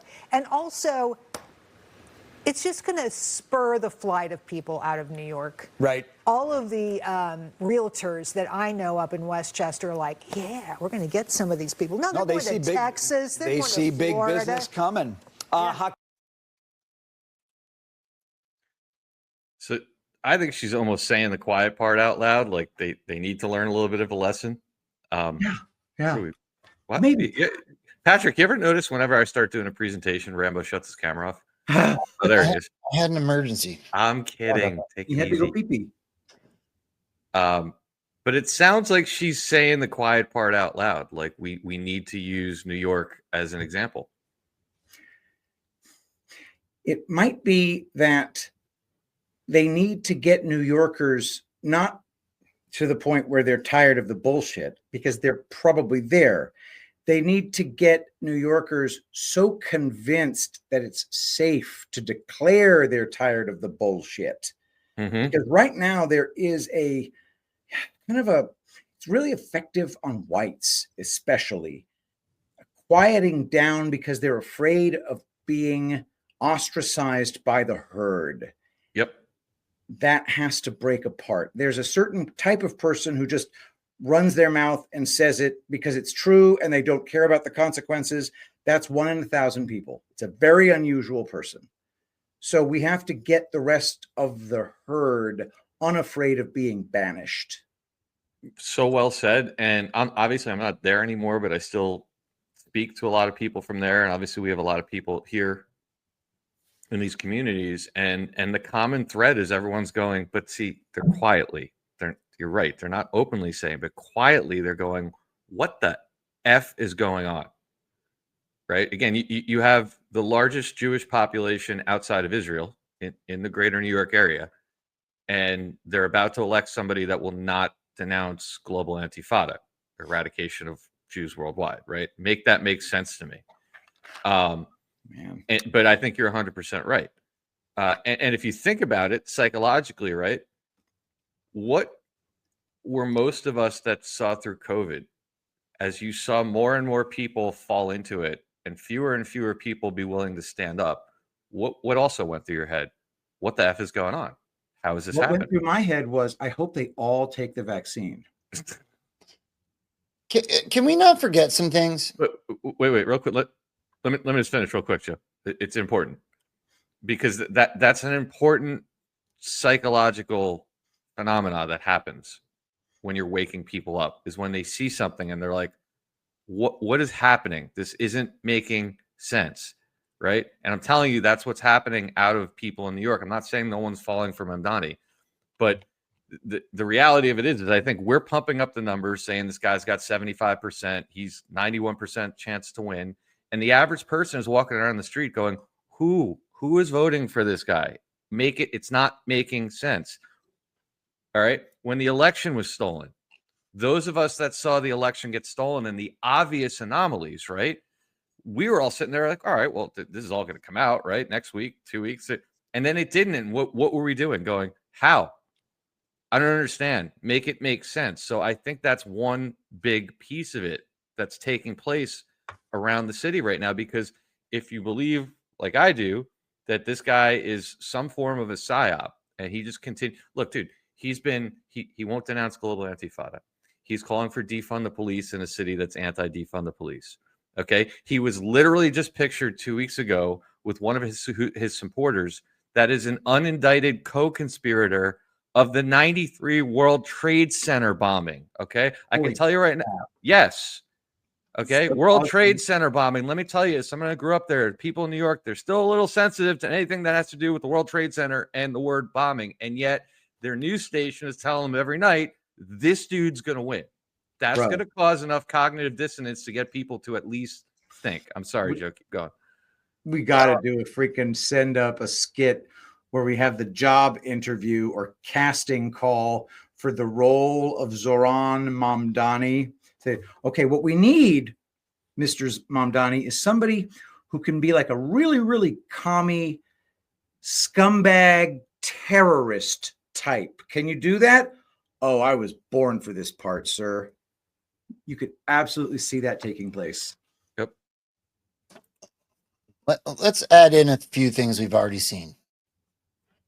California, New York, LA, New York, right? Super important communist corners of the country. We watched Gavin Newsom. We've proven it ad nauseum on the show that he's acting girl with, I'd fill the hydrants myself, right? We talked about that a whole bunch of times. Well, in New York, we had Q teams. We had Donald Trump be given permission to shut down streets, to have a rally at Madison Square Garden. We're now getting, go ahead.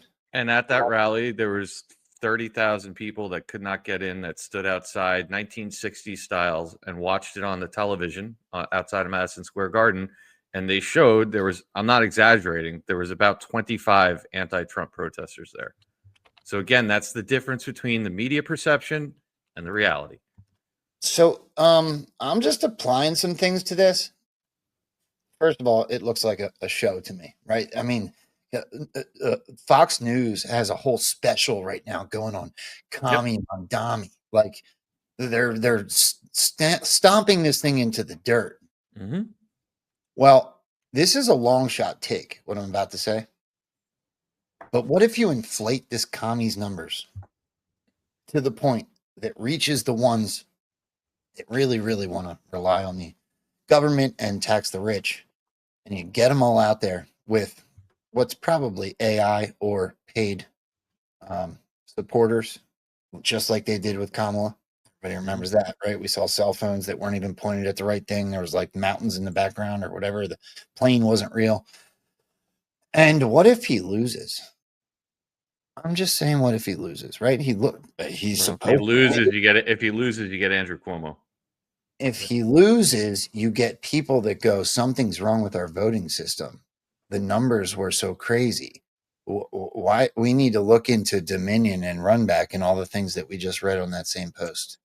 That's one avenue. That's an interesting avenue. That's a possibility. Let me finish what I'm doing here and tell you where I think it's going. But that is a possibility. But I think the fact that Cuomo is there and there was no viable, look, I respect how it occurs. Sliwa has been a New York City staple before I was even around. But he runs every year and he can't get past 7%. So the fact that they set it up to be Cuomo and him says something. That's definitely a possibility, Joe. Totally. You could see him losing and all the radicals there go nuts and start calling that there was fraud. We've seen narrative seeding out of New York, by the way, with election fraud in 2021 in the last mayoral election where they found like 20,000 ballots or something. So that's definitely a possibility. But let's take a listen to this other clip because this made a lot of headlines yesterday about his funding. Their money affords them a larger say than the rest of us. Now, Mamdani is real, but that doesn't mean he's not a hypocrite, because those same wealthy robber barons are responsible for funding his engineered rise. A Fox Digital investigation reveals, quote, a database of 110 groups backing Mamdani exposes a tight inner circle of organizations that identify as Muslim or socialist. They're working hand in glove with 76 Democrat Party affiliates, allied groups, and unions. In total, billionaire George Soros' Open Society philanthropies have given two big networks in the Democratic political machine nearly $2.5 million in recent years, according to tax filings. His manufactured rise. Barack Obama. Shady money funding him. Barack Obama. Radical positions. Barack Obama. Right. Now, what's the major difference? None of that stuff came out until after Barack Obama came in because that's how it works. If you're trying to put in a Trojan horse, you don't tell everybody about it. You don't show pictures of yourself with 9 World Trade Center bombers from 93. Like, again, this is how you can pretty safely say this is an op. Because unlike Obama, where we found out after the fact, this is all being laid out on the table, like you said, dude, in a major, major way. National news, nonstop, exposure, exposure, exposure. All right. What does that tell you? Well, that's where I think this is going. Now, who knows? Your option might be right. Maybe there's election fraud that gets pulled out of this. It's a long shot. It's a long shot. Well, none of us know, dude. None of us know the script. I'm not shitting on it. No one knows. No one knows. What I think might be happening here is I think this is exactly, you just said the word. I believe you're looking at a mini Barack Obama repeat for the masses.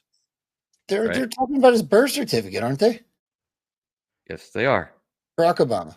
And also Mr. Jew hater Mamdani being promoted by Mr. Jew Soros. So right. So we all remember this, right? Repeats necessary. Repeats are important. So I started just going down the rabbit hole last night. I'm like, let me just off the top of my head, let me come up with as many comparisons as I can between these two characters. Because again, now I want to be very clear. When I do this, I'm not saying every person around you is going to wake up and be like, I get it. This is just like Obama. But remember, predictive programming is subtle. It's subtle. It's not smack you in the face. It's subtle. And there's a lot of really interesting parallels here. So let's start with the left column is Zoran Mamdani.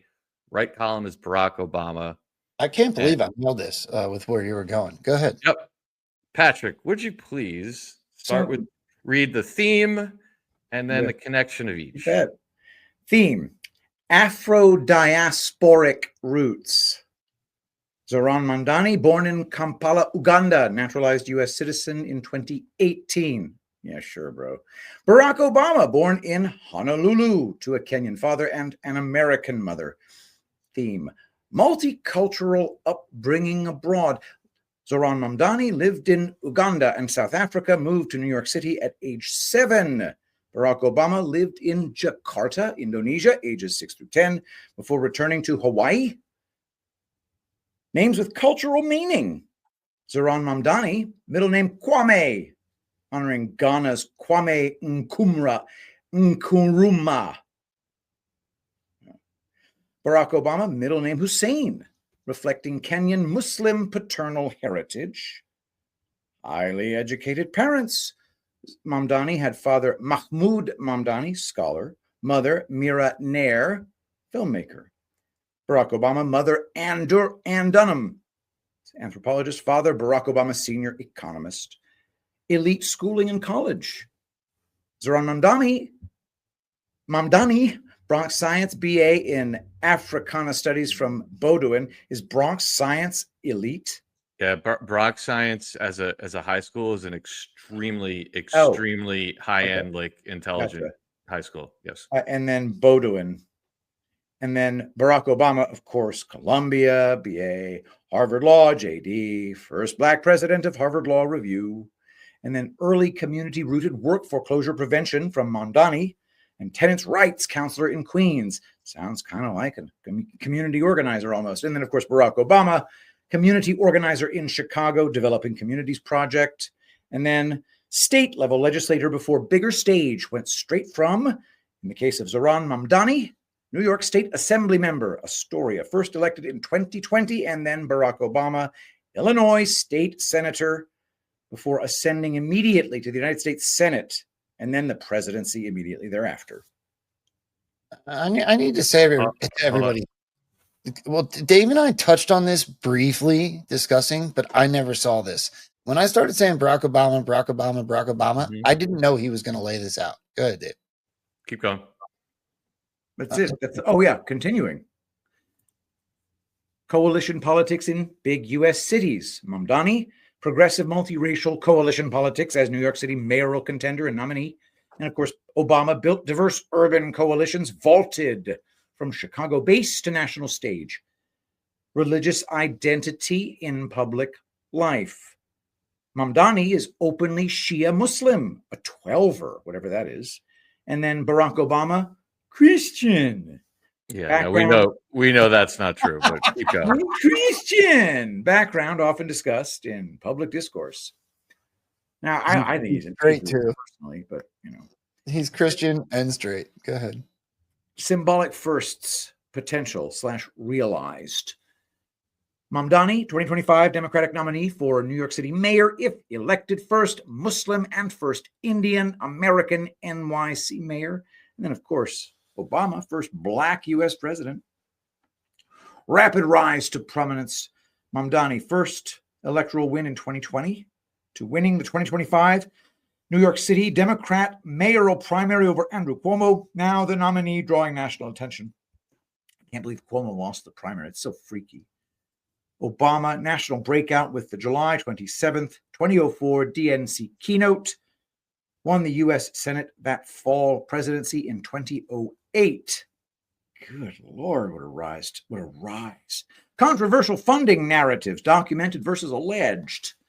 Mamdani, backed by progressive groups, including those reported as receiving Open Society Foundation's Soros funding, e.g. Working Families Party, framed by critics as Soros-linked support. What do you mean framed by critics? It's the Open Society Foundations. Anyway, yeah, I've been framed by critics as being bald. Barack Obama, claims of Saudi funding are unsubstantiated. U.S. law bars foreign national contributions, and contemporaneous analyses describe U.S. donor base with significant small donor support. Oh, squirt. Yeah, Bin Talal was his daddy. Right. I didn't take too much time to make all the corrections in this within ChatGPT, but the point is, but just look at this. They're the same freaking character. Yes. They're Yes, the they same. are. I could have put more, by the way. I just didn't. I was half asleep last night. I could have come up with more. There's more. But what's the major difference that's happening right now? One was a Trojan horse that was hidden from us. One was presented. He was a manufactured character. He came in with one thing, and then they flipped the script. The difference this time, you're telling me they can't hide any of this stuff from us this time? They just forgot how to do it, and it's on a smaller stage, so you can make the argument it would be easier to hide this stuff. They're the same character. So this is not going to be 100% accurate. Don't hang your hats on this. I did it very quickly. I'm going to dig on it more. But I did decide to ask ChatGPT to take everybody from the mayoral level and up, mayors, governors, senators, congressmen, president, and calculate the probability that two candidates would have this many similarities. And you could just read that bottom one. All right, let's take a look here. We have how I modeled it. Oh, just the bottom. Plain English takeaway. Under very forgiving assumptions, the probability that two randomly selected major candidates would line up on all 12 of these specific parallels is astronomically small. Roughly 1 in tens of trillions to 1 in 100 billion. In other words, this much overlap is statistically exceptional. You are watching a scripted movie. Uh-huh. Repeats are necessary. Joe, back to you. I can't. I got nothing. I got nothing. I mean, you just proved everything that I would already say. So what who knows how it's going to play out? Like Derek Johnson made a good point last night. He's like, if this guy gets in, you can't run out like you would need to run out like a 2-year operation in order for this guy to actually put in like state funded grocery stores and all this stuff and do the damage. It would do too much damage to the major cities. So, because my question to him, I'm like, do you think New York's going to get the full Biden treatment? And he makes sense. He's like, you couldn't run it out for years. What could happen though, now that I see all these different things lining up, is what if he wins? And then what if what did Trump say? How many times has Trump said he's got powers over cities? What about Ezra Cohen Watnick tweeting out? I don't have it in front of me, but he said, Donald Trump, how could Donald Trump be president of the United States and mayor of New York City at the same time? Donald Trump has said he's not going to let a communist take over. So what if all those things I just laid out and more, after he wins, get exposed? You've now given a roadmap and a beautiful example of predictive programming to down the road explain the rise of Barack Obama, because you've now exposed it on one of the largest stages in the world, like New York City. And that's how I would script it. I have no idea what's going to happen, though. It would be interesting because Trump has said, I'll never forgive him, and he's done some horrible things, and we will be coming back to that. He knows that there is a stage in this play where we have full exposure of Barack Hussein Obama. Maybe this is the vehicle through which that occurs. I mean, you could hit a bunch of things. You could hit election rig, because you said it. You're like, how'd he beat Cuomo? Nobody with a brain. Even though Cuomo did some bad things on COVID, most of New York's asleep to that. The Cuomo name in New York City is a 3-generation legacy, right? It was his father was governor. He was governor, right? That's a name that it would automatically win, and yet he didn't. So like, yeah, what if you expose election fraud and all this stuff we just showed on the screen on the biggest stage in the world? Now you have a very easy bridge to get at the point. You have some framework of understanding to expose things that actually happen, because the stuff that with Obama happened 20 years ago. You have to bring it forward. You have to show the people. Yep. We just got another raid. I want to give NPC Show a shout out. Thank you very much for it over on Pilled. It's happened multiple times throughout. I believe Lillian Wilbert was one of them as well. I want to thank you guys over on Pilled for supporting the show. We are right now the most watched show on all of Pilled. So thank you guys so very much for doing so. Take that red pill. Thank you for being here. Look, Mamdani kind of came out of nowhere, didn't he? Mm-hmm. Just showed that, yeah. And I voted him last night. I made a comment on X. I'm like, I vote Mamdani the greatest red pill in all of 2026. Should he win, right? Yeah. We just had Joe Biden be the greatest red pill for 4 years that the world has ever seen. Yeah. He's lining up perfectly with Obama. I believe election fraud has to be exposed. So it's a possibility, like I said. What this all insinuates to me is that we're still in some level of D class, and it goes right back to whether or not, any of these elections have been legit, especially when you start applying things like Trump's going to be president in 2028. Well, if we don't believe that the Biden election was real, how are we supposed to believe that the Trump one's real if nothing's been corrected? And so if we're still watching stuff like this go down, look, I'm fully expecting Barack Obama to do a Kenya. And so this guy comes out completely parallel to Barack Obama in one of the most polarizing points in the country when it comes to potential communism. And this is about to get fun, in my opinion. Whether he wins or he loses is yet to be determined. Oh, I hope he wins. I kind of hope he wins too. I think I'm not saying, I don't mean to say this in a way like you're wrong, Joe. I'm just saying I think he has to. Because you got everyone on edge in New York City, like, this can't happen. This can't happen. This can't. Oh yeah, it can't. And the medium Forepog sitting there going, watch this as they hit a button, Wow. And by the way, the lesson as well, and it'll be interesting to see what the voter turnout is. But look, this is how pathetic my hometown is. The turnout in a city of 8 million people in the last mayoral election was a whopping 26%.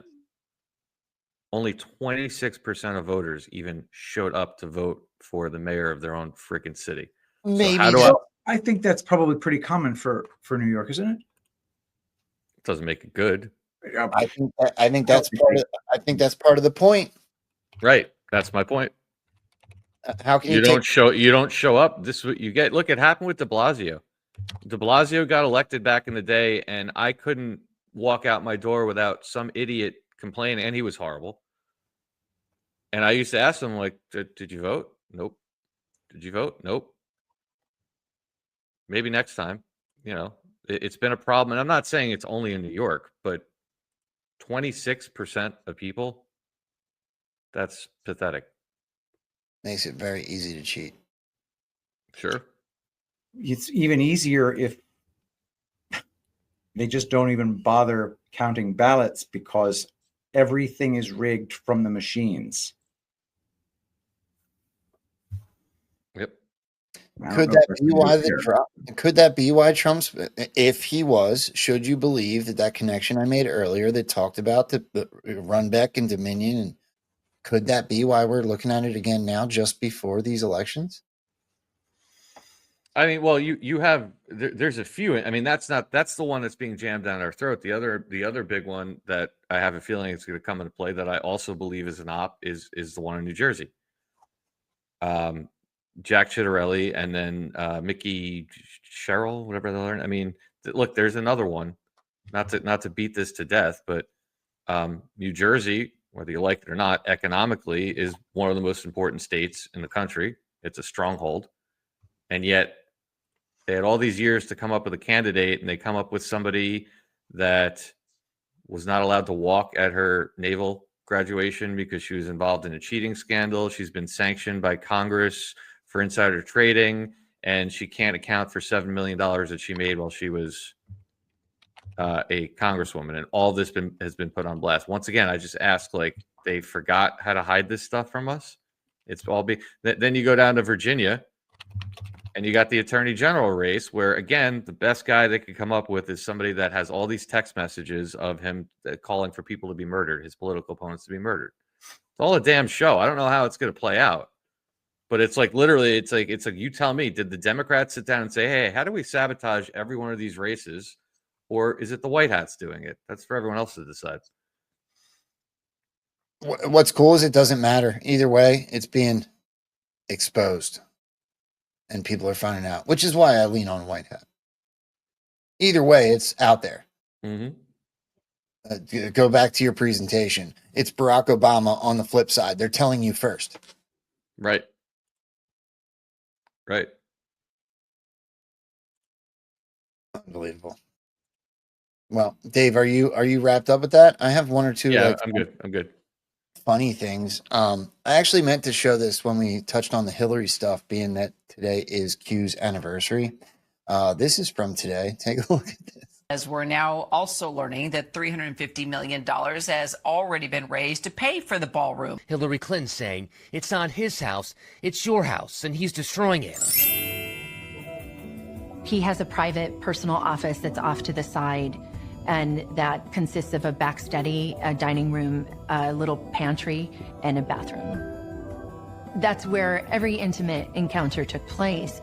Indeed, I did have a relationship with Ms. Lewinsky that was not appropriate. In retrospect, do you think Bill should have resigned, President Clinton should have resigned in the 90s in the wake of the Monica Lewinsky scandal? Absolutely not. So it wasn't an abuse of power? No. Did you hear that he was going to call the ballroom? He was going to name it after Monica Lewinsky? What? Yeah. It's so funny.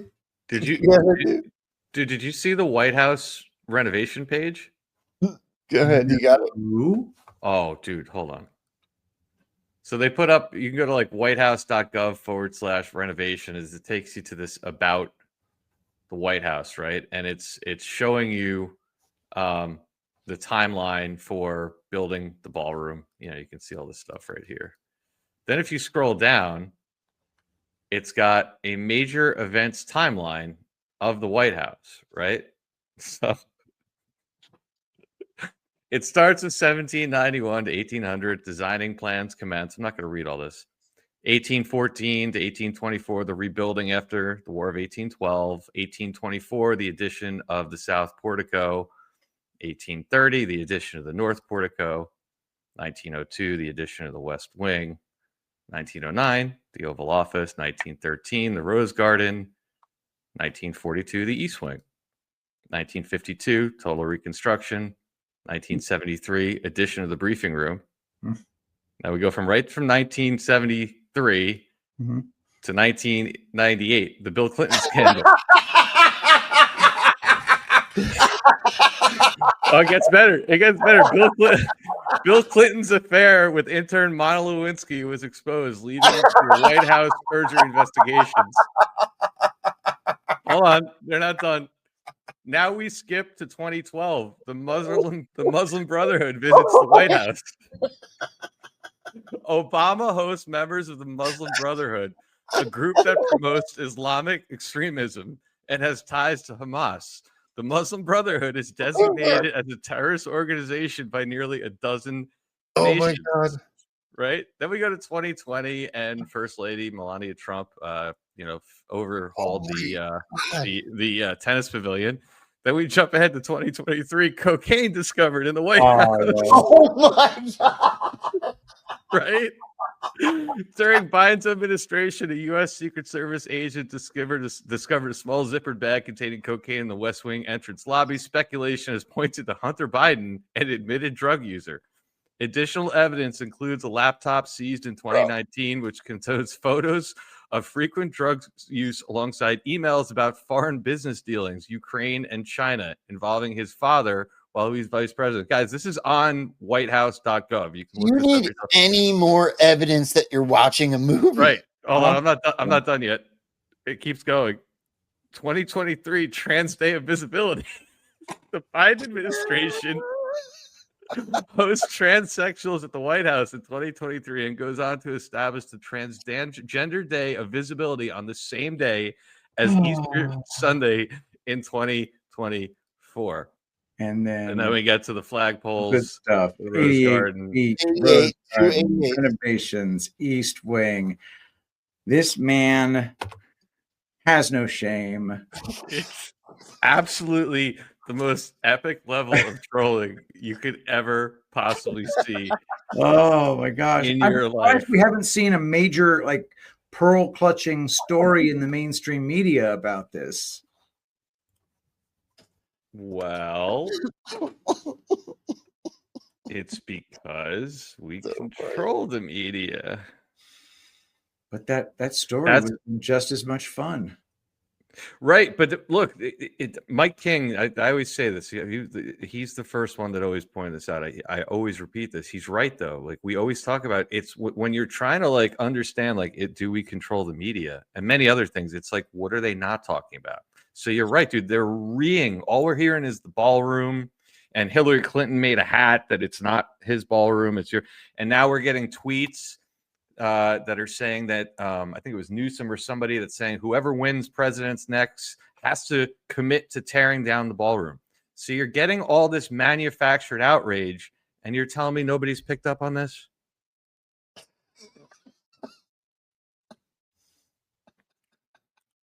That's how you know. That's how you know the show occurs on both sides of the media aisle. Because this would be an absolute, and maybe it'll come out tomorrow, but this has been up for a few days, as far as I know. This would be a slam dunk. Look at what he put. Look, even the auto pen thing. He put up his predecessor. He made this whole new hall of presidents, and he quote unquote disrespected Biden by putting a picture of the auto pen. And again, where's the outrage on that? It didn't happen. Why? Because the white hats are controlling what's put out on the bad side of the media too. That's where I stand. Everyone else can decide for themselves. That troll is the funniest thing I've seen this month. My face hurts from laughing at that. It's unbelievable. The auto pen troll was the best one of last month, or unless that was this month and time is just ceasing to have meaning. Yeah. But like it's not to beat a dead horse, but it's we all know how they repeat things, right? And they use repetitive linguistic programming to drill things. So if I were making a hit piece on Donald Trump, as I'm talking about the ballroom, I'd be like, this coming from the same president that has so little respect for the office that he put a picture of the auto pen up as his predecessor, and the same person that put this on the. But they don't do that anymore because they don't have control. Hold on. It's so funny.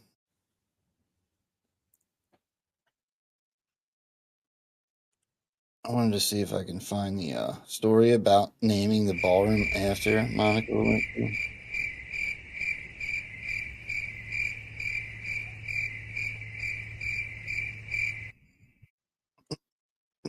Whatever.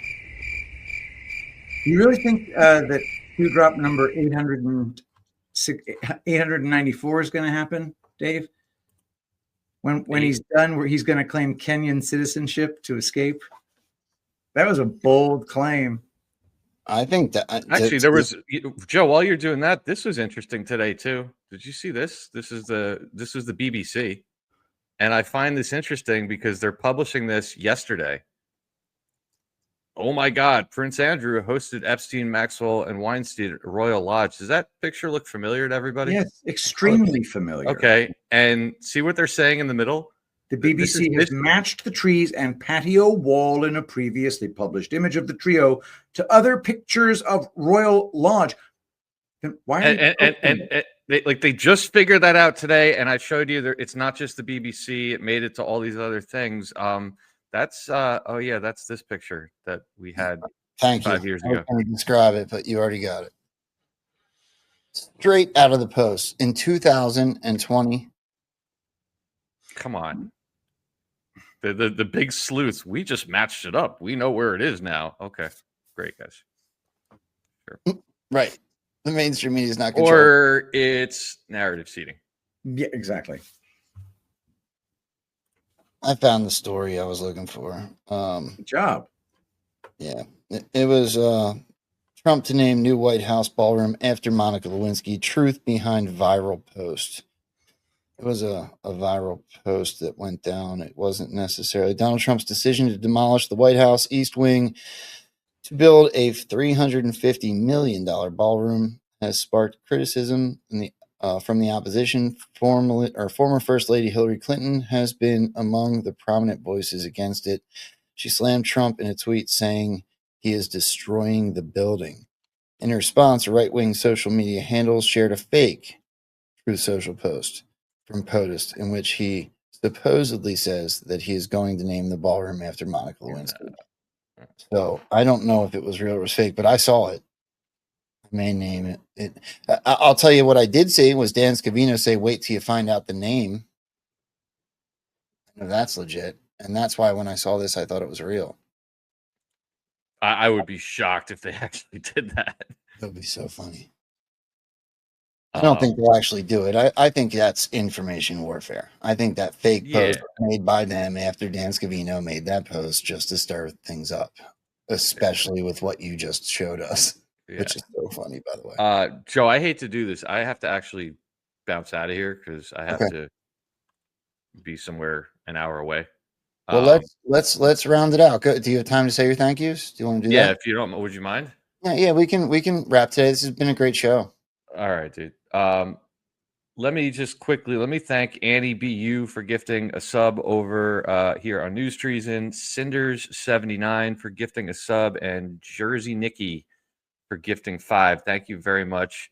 Natalie Henson 1 with a $1 rant sent a link and said, my husband made this song and wanted to get it to you all. I did save that link and I'll take a look at it and we can possibly show it on the next show. So thank you very much.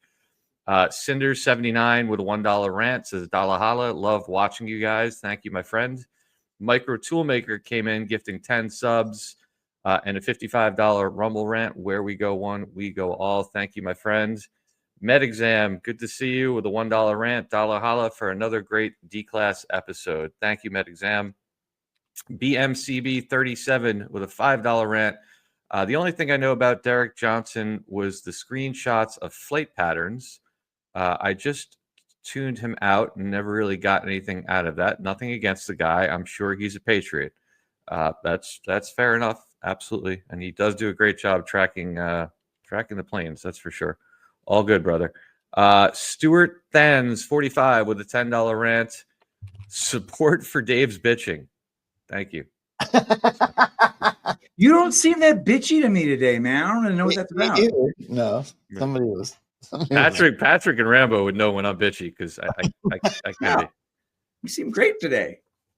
Gentle Heart with a $1 rant. Love my satin bomb and castor blend, Patrick. Hell to the yeah. Satin bomb under the eyes, my friend. Tulipblooms.shop, promo code Rambo. What's up? Let me stop you because if Patrick's going to hang out with me after you leave, I'm going to let you do your thank yous. I do have one more clip I want to show. So everybody hang in there for just a minute. Go ahead, Dave. Keep going. Sure. Evie Gurney with an $11 rant. So good as usual. Thank you very much, Evie. Annie BU with a $3 and she wrote $3 holler. Thank you, Annie. And thank you for the subs. And I believe that's it over here. I don't think we've done this yet. So before we go any further, we have a ton of you guys watching on all these different platforms today. The best way you can help everybody here on the screen is please take a minute, hit that positive affirmation button, heart button on X, thumbs up on Rumble. We greatly, greatly, greatly appreciate it. And Rambo, keep going. Well, Dave, do you want to bounce? You go take care of this stuff. I'll watch this clip with you, then I'll jump. Okay. All right. Let's do the clip first then. You talked about repeats being necessary. Driving a point home. Donald Trump told us he broke in, he invaded. He told us multiple things about California. He turned the water on. The drops told us we broke in after the fires. Also relevant to this. All of a sudden, there's this story that comes out today. Thousands of fire victims suing the state of California, saying it is to blame for January's devastating Pacific Palisades fire. William Langeness is in the Palisades neighborhood of Los Angeles and joins us now. William, what's the latest? Well, John, Governor Newsom says the state is blameless here, that the lawsuit is meritless because an arsonist is to blame. However, lawyers for the victims say, wait a minute, that failures and negligence on the part of the city and the state make them financially liable for the losses that you see. So let me explain. The U.S. Attorney has already charged 29-year-old Jonathan Rinderneck with setting the Lockman fire in the hills above the Palisades. It was around midnight on New Year's Eve, and by dawn, firefighters claimed to have put that Lockman fire out. But investigators later found that wasn't accurate, that firefighters failed to extinguish the fire and that embers continued to smolder underground and reignited to cause the Palisades fire. And here is their alleged smoking gun. January 2nd, 24 hours after firefighters said the Lockman fire was fully contained, this hiker video shows the fire still smoldering, and you can see the smoke. Now, lawyers in the lawsuit say the firefighters failed to use thermal imaging or mop up the Lockman fire so it was out. They also say the state parks department, contrary to its own rules, failed to inspect where the fire began in the park or post a fire watch, despite a high wind forecast that investigators say reignited the embers a week later. There's no evidence that a single state employee did their job, followed their own policy manual, inspected that area where the fire was, knew that these devastating winds were coming. They just didn't do their job. And we intend to hold the state of California responsible. Governor Newsom rejects the claim, saying, quote, the state didn't start this fire. That was an arsonist. And the state wasn't responsible for responding to or monitoring the fire. But opportunistic plaintiffs' attorneys are now going after this Department of Parks and Rec. But I guess it's just a coincidence that the fires went exactly along the rail line that never got finished and never connected the two cities. I think that he needs to hire Billy Joel to do the PR on this. I didn't start because we didn't start the fire. It was always burning since the world's been turning. I think that story is worth keeping an eye on because I think there's going to be a major case there. Many cases. That's why I didn't want to leave without showing it. Yep. Look, Trump told you he broke in. He told you he had to break in during the fires, which the drops told us the same thing. He had to let the water go. It aligned perfectly with the rail. And now they're going, well, we didn't do it. It was an arsonist. There's a story here. Something went on with these fires. Yep. Joe, before I jump out of here, let me just acknowledge two more. Gizmo's mom put in a $2 rant, says, I can't find the pictures on the White House website. Can you share the link? Just go to whitehouse.gov/renovations, renovations plural. That will get you there. And also R. Markin with a $5 rant and just didn't put a comment, just put at R. Markin. So thank you guys for that. Yeah, if you guys don't mind, I hate to do this. I do have to jump out of here. Tomorrow night, 8 p.m., Mike King back in his regular slot. Thursday night, we'll have Patriot Underground on our bi-weekly. Friday night, open lines. Obviously, the three of us will be back with D-Class on Saturday. So thank you guys all for being here. Let me also just thank my mods, Carrie, Kat, Claudia, and Doug for all their help over on this end. And gentlemen, I'll catch you on the next one. Later, bro. It's good to see you. Yep. Have a good one, guys. And then there was two. Hello. Patrick, I'm just going to do thank yous here, which are very important. But do you want to take a second, let everybody know one more time about your spooky? Absolutely. Hollywood? So to celebrate Halloween and the fact that we're going into the Black Friday season, I want to remind everybody that we are doing a site-wide sale at tulipblooms.shop. Everything on the website is 10% off. Then you use promo code Rambo, and then that's another 10% off. The discounts really do add up. So stock up for our spooky spectacular at tulipblooms.shop. We go through Halloween at midnight. Promo code Rambo. Boom. And thank you, NPC show. Is it the same raid? I see more people coming in. Thank you over on Pilled. Guys, one more thing, if I could, before I get out of here. It's a Tuesday. I want to say, first of all, go to jmultraengraving.com. The holidays are coming up. The dude does amazing work. He has amazing products. I use a cup that says Rambo on it. He does all types of different portraits and things like that. And as well, if I could let you guys all know about this gut health protocol that I'm using. I know Patrick's involved, Matrix Codebreaker's involved, Kim's involved. Everybody's doing this thing with us. I just want to quickly show the short version of this before we get out of here. Take a look. If it interests you, please go to rambospecial.com. If you ever tried to lose weight and failed, it's not your fault. The problem isn't you, it's your biology. There's a hunger hormone in our body called GLP-1. When it's low, your brain never gets the stop signal after eating. That's why you snack, overeat, and struggle with craving no matter how much willpower you have. Today, I'm going to show you how to naturally support your GLP-1 so you feel satisfied, eat less, and enjoy the process of losing weight without injections, without crash diets, and without feeling deprived. GLP-1 is your fullness switch, and right now it's turned way down. Here's the secret that more people are starting to learn about: the all-natural Feel Great protocol. And just in case you're curious about why we call it a protocol versus a product or supplement, it's because it's backed by scientific data, not fad-based, and it can be found in the PDR, the Physician's Desk reference. Here's how it works. It's 2 simple steps. Step 1, Unimate in the morning. This supports clean energy, mental clarity, and helps your body's natural signal for feeling satiated kick in. Step 2, balance. 10 to 15 minutes before your biggest meal. Soluble fiber slows carb absorption, flattens sugar spikes, and helps trigger GLP-1 release so you feel full on less food. When you do this daily, something magical happens. Your cravings drop, your eating window shortens naturally, your energy evens out, and losing weight finally feels doable. This isn't hype, it's physiology. Here's our promise. Try it for a full 90 days. If you don't feel a real difference, you get your money back, no questions asked. Head on over to rambospecial.com to learn more and get started today.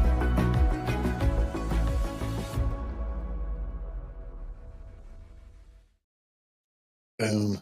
We have well over 200 people doing that thing with us. So if you guys want to join us, I am one of them. Unimate, guys. Rambospecial.com. I just played basketball again today, guys. I've already lost 5 pounds, and I'm going to be losing more. And when I get down to 190, it's over for you bitches. Patrick, what's your link? Mine is epichealth.shop. Epichealth.shop. Should you decide to do it, I don't care which one you use. Go ahead and use epichealth.shop. Just the same as rambospecial.com, either one. I just want to see more and more people do this with us, so I'm excited for it. With that, I want to do a bunch of thank yous. Let me say first, so I don't forget, because I see you guys in the chat. I can't say all my mods' names because I got mods on Pilled, I got mods on Rumble, I got mods on Telegram. I just want to give a blanket thank you to all of you that take your time out to help us moderate all these channels, all these platforms. Thank you very, very much. I know Dave does a very good job thanking his 4 moderators. I have like 15. So thank you guys all for doing what you do. I appreciate you. And with that, I already released a scratching over on Pilled. Matrix Codebreaker came in with a can boom time on Q's 8-year Delta of the first drop. Let's go. Boom. Thank you very much, bro. No thanks, Joe. Gifted a cookie. Hey, Matrix. Nice to see you, bro.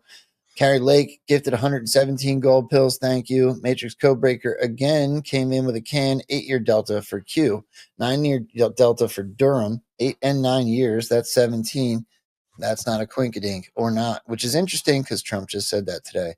8 and 9 on 17 and 2 17s on the back end. Matrix Codebreaker again with a can.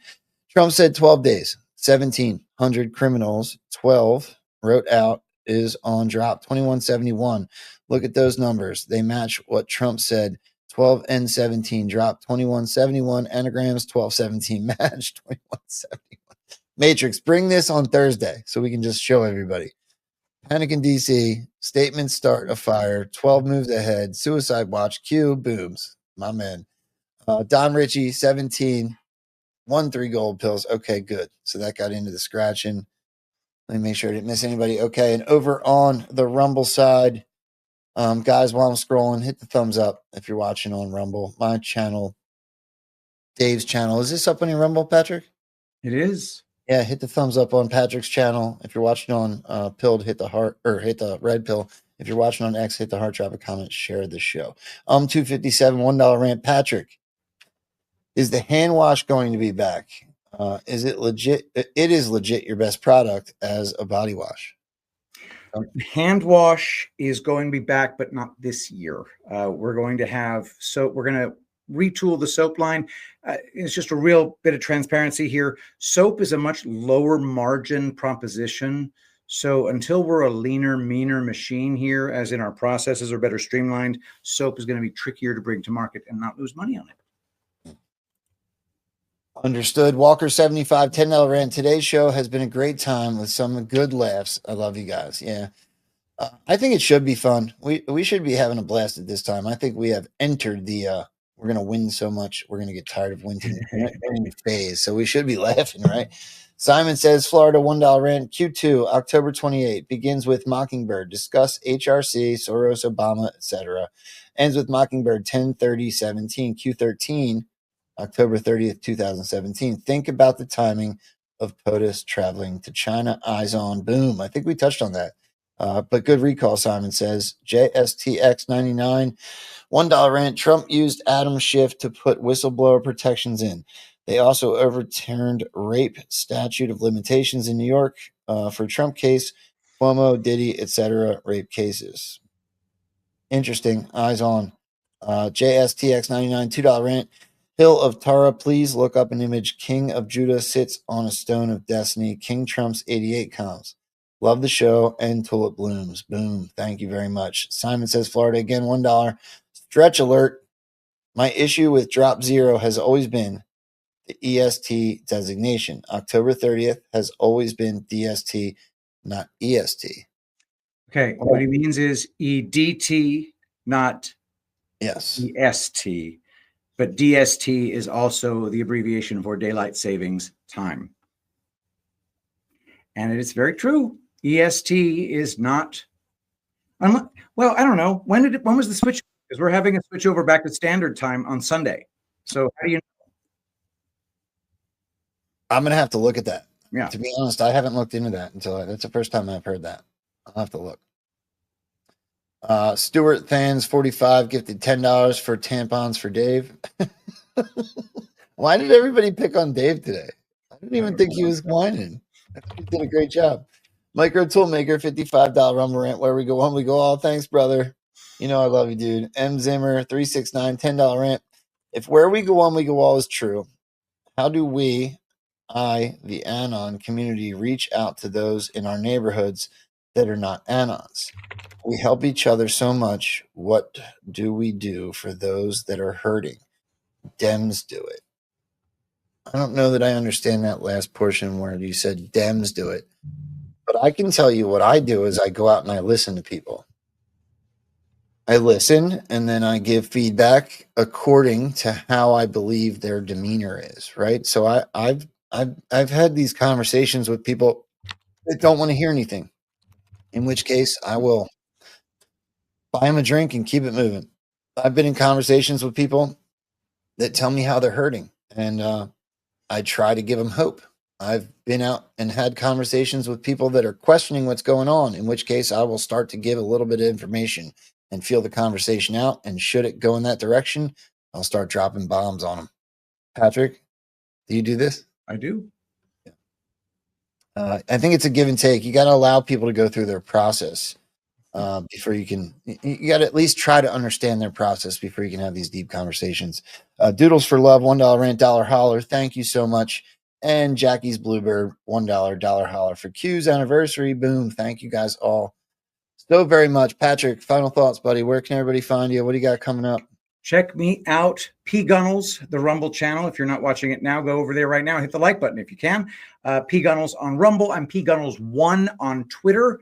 And of course, you can find all our wonderful products here at Tulip Blooms at tulipblooms.shop. And of course, this weekend, we're going to be doing the amazing Pat and Jeff show. To be determined what the topic will be, but it's going to be great, as always. And it follows the Saturday D-Class show, so come and check that out. And of course, I will be reading some epic threads here and there at unpredictable intervals. Yeah, no, it looked to me like you did a great job. The last 3 Mondays that you've been doing, reading epic threads on this channel, Patrick's been doing that just because I don't do a show on Monday. So I do Tuesday, Wednesday, Thursday, Friday, and a Saturday night, and Dave's Friday night. So I needed one day during the week where I could do things like, doctor's appointments and take care of my son. And Patrick, you've been stepping in on Mondays, bro. If you guys missed it, go back and check it out. Reading Epic Threads is on this channel on Mondays. And Patrick, I'm very grateful for it, bro. It seems like you're doing a really good Thanks job. for the opportunity. I love being able to speak to the audience. Yeah. Yep. All right. Well, with that, guys, much love. I will see you tomorrow for the skiff. Tomorrow is a red pilling Mickey day. So Awaken Outlaw will be there. Red Pill and Mickey Coachella from up in Baltimore. He'll be there. Patrick, you're invited if you want to come. I think Sean and An will probably make it. It's going to be a fun conversation. It's always tough talking to Mickey, but I'm sure we'll have tons to talk to him about. So I look forward to seeing you there. Abs already confirmed being there on Thursday for the roundtable. And with that, we'll just continue our week. Thanks again, guys, for being here. Much love. Thanks for the support. Hit the thumbs up on the way out, and we'll see you next time. Where we go one, we go all. Bye, guys.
For the truth, we're not bad.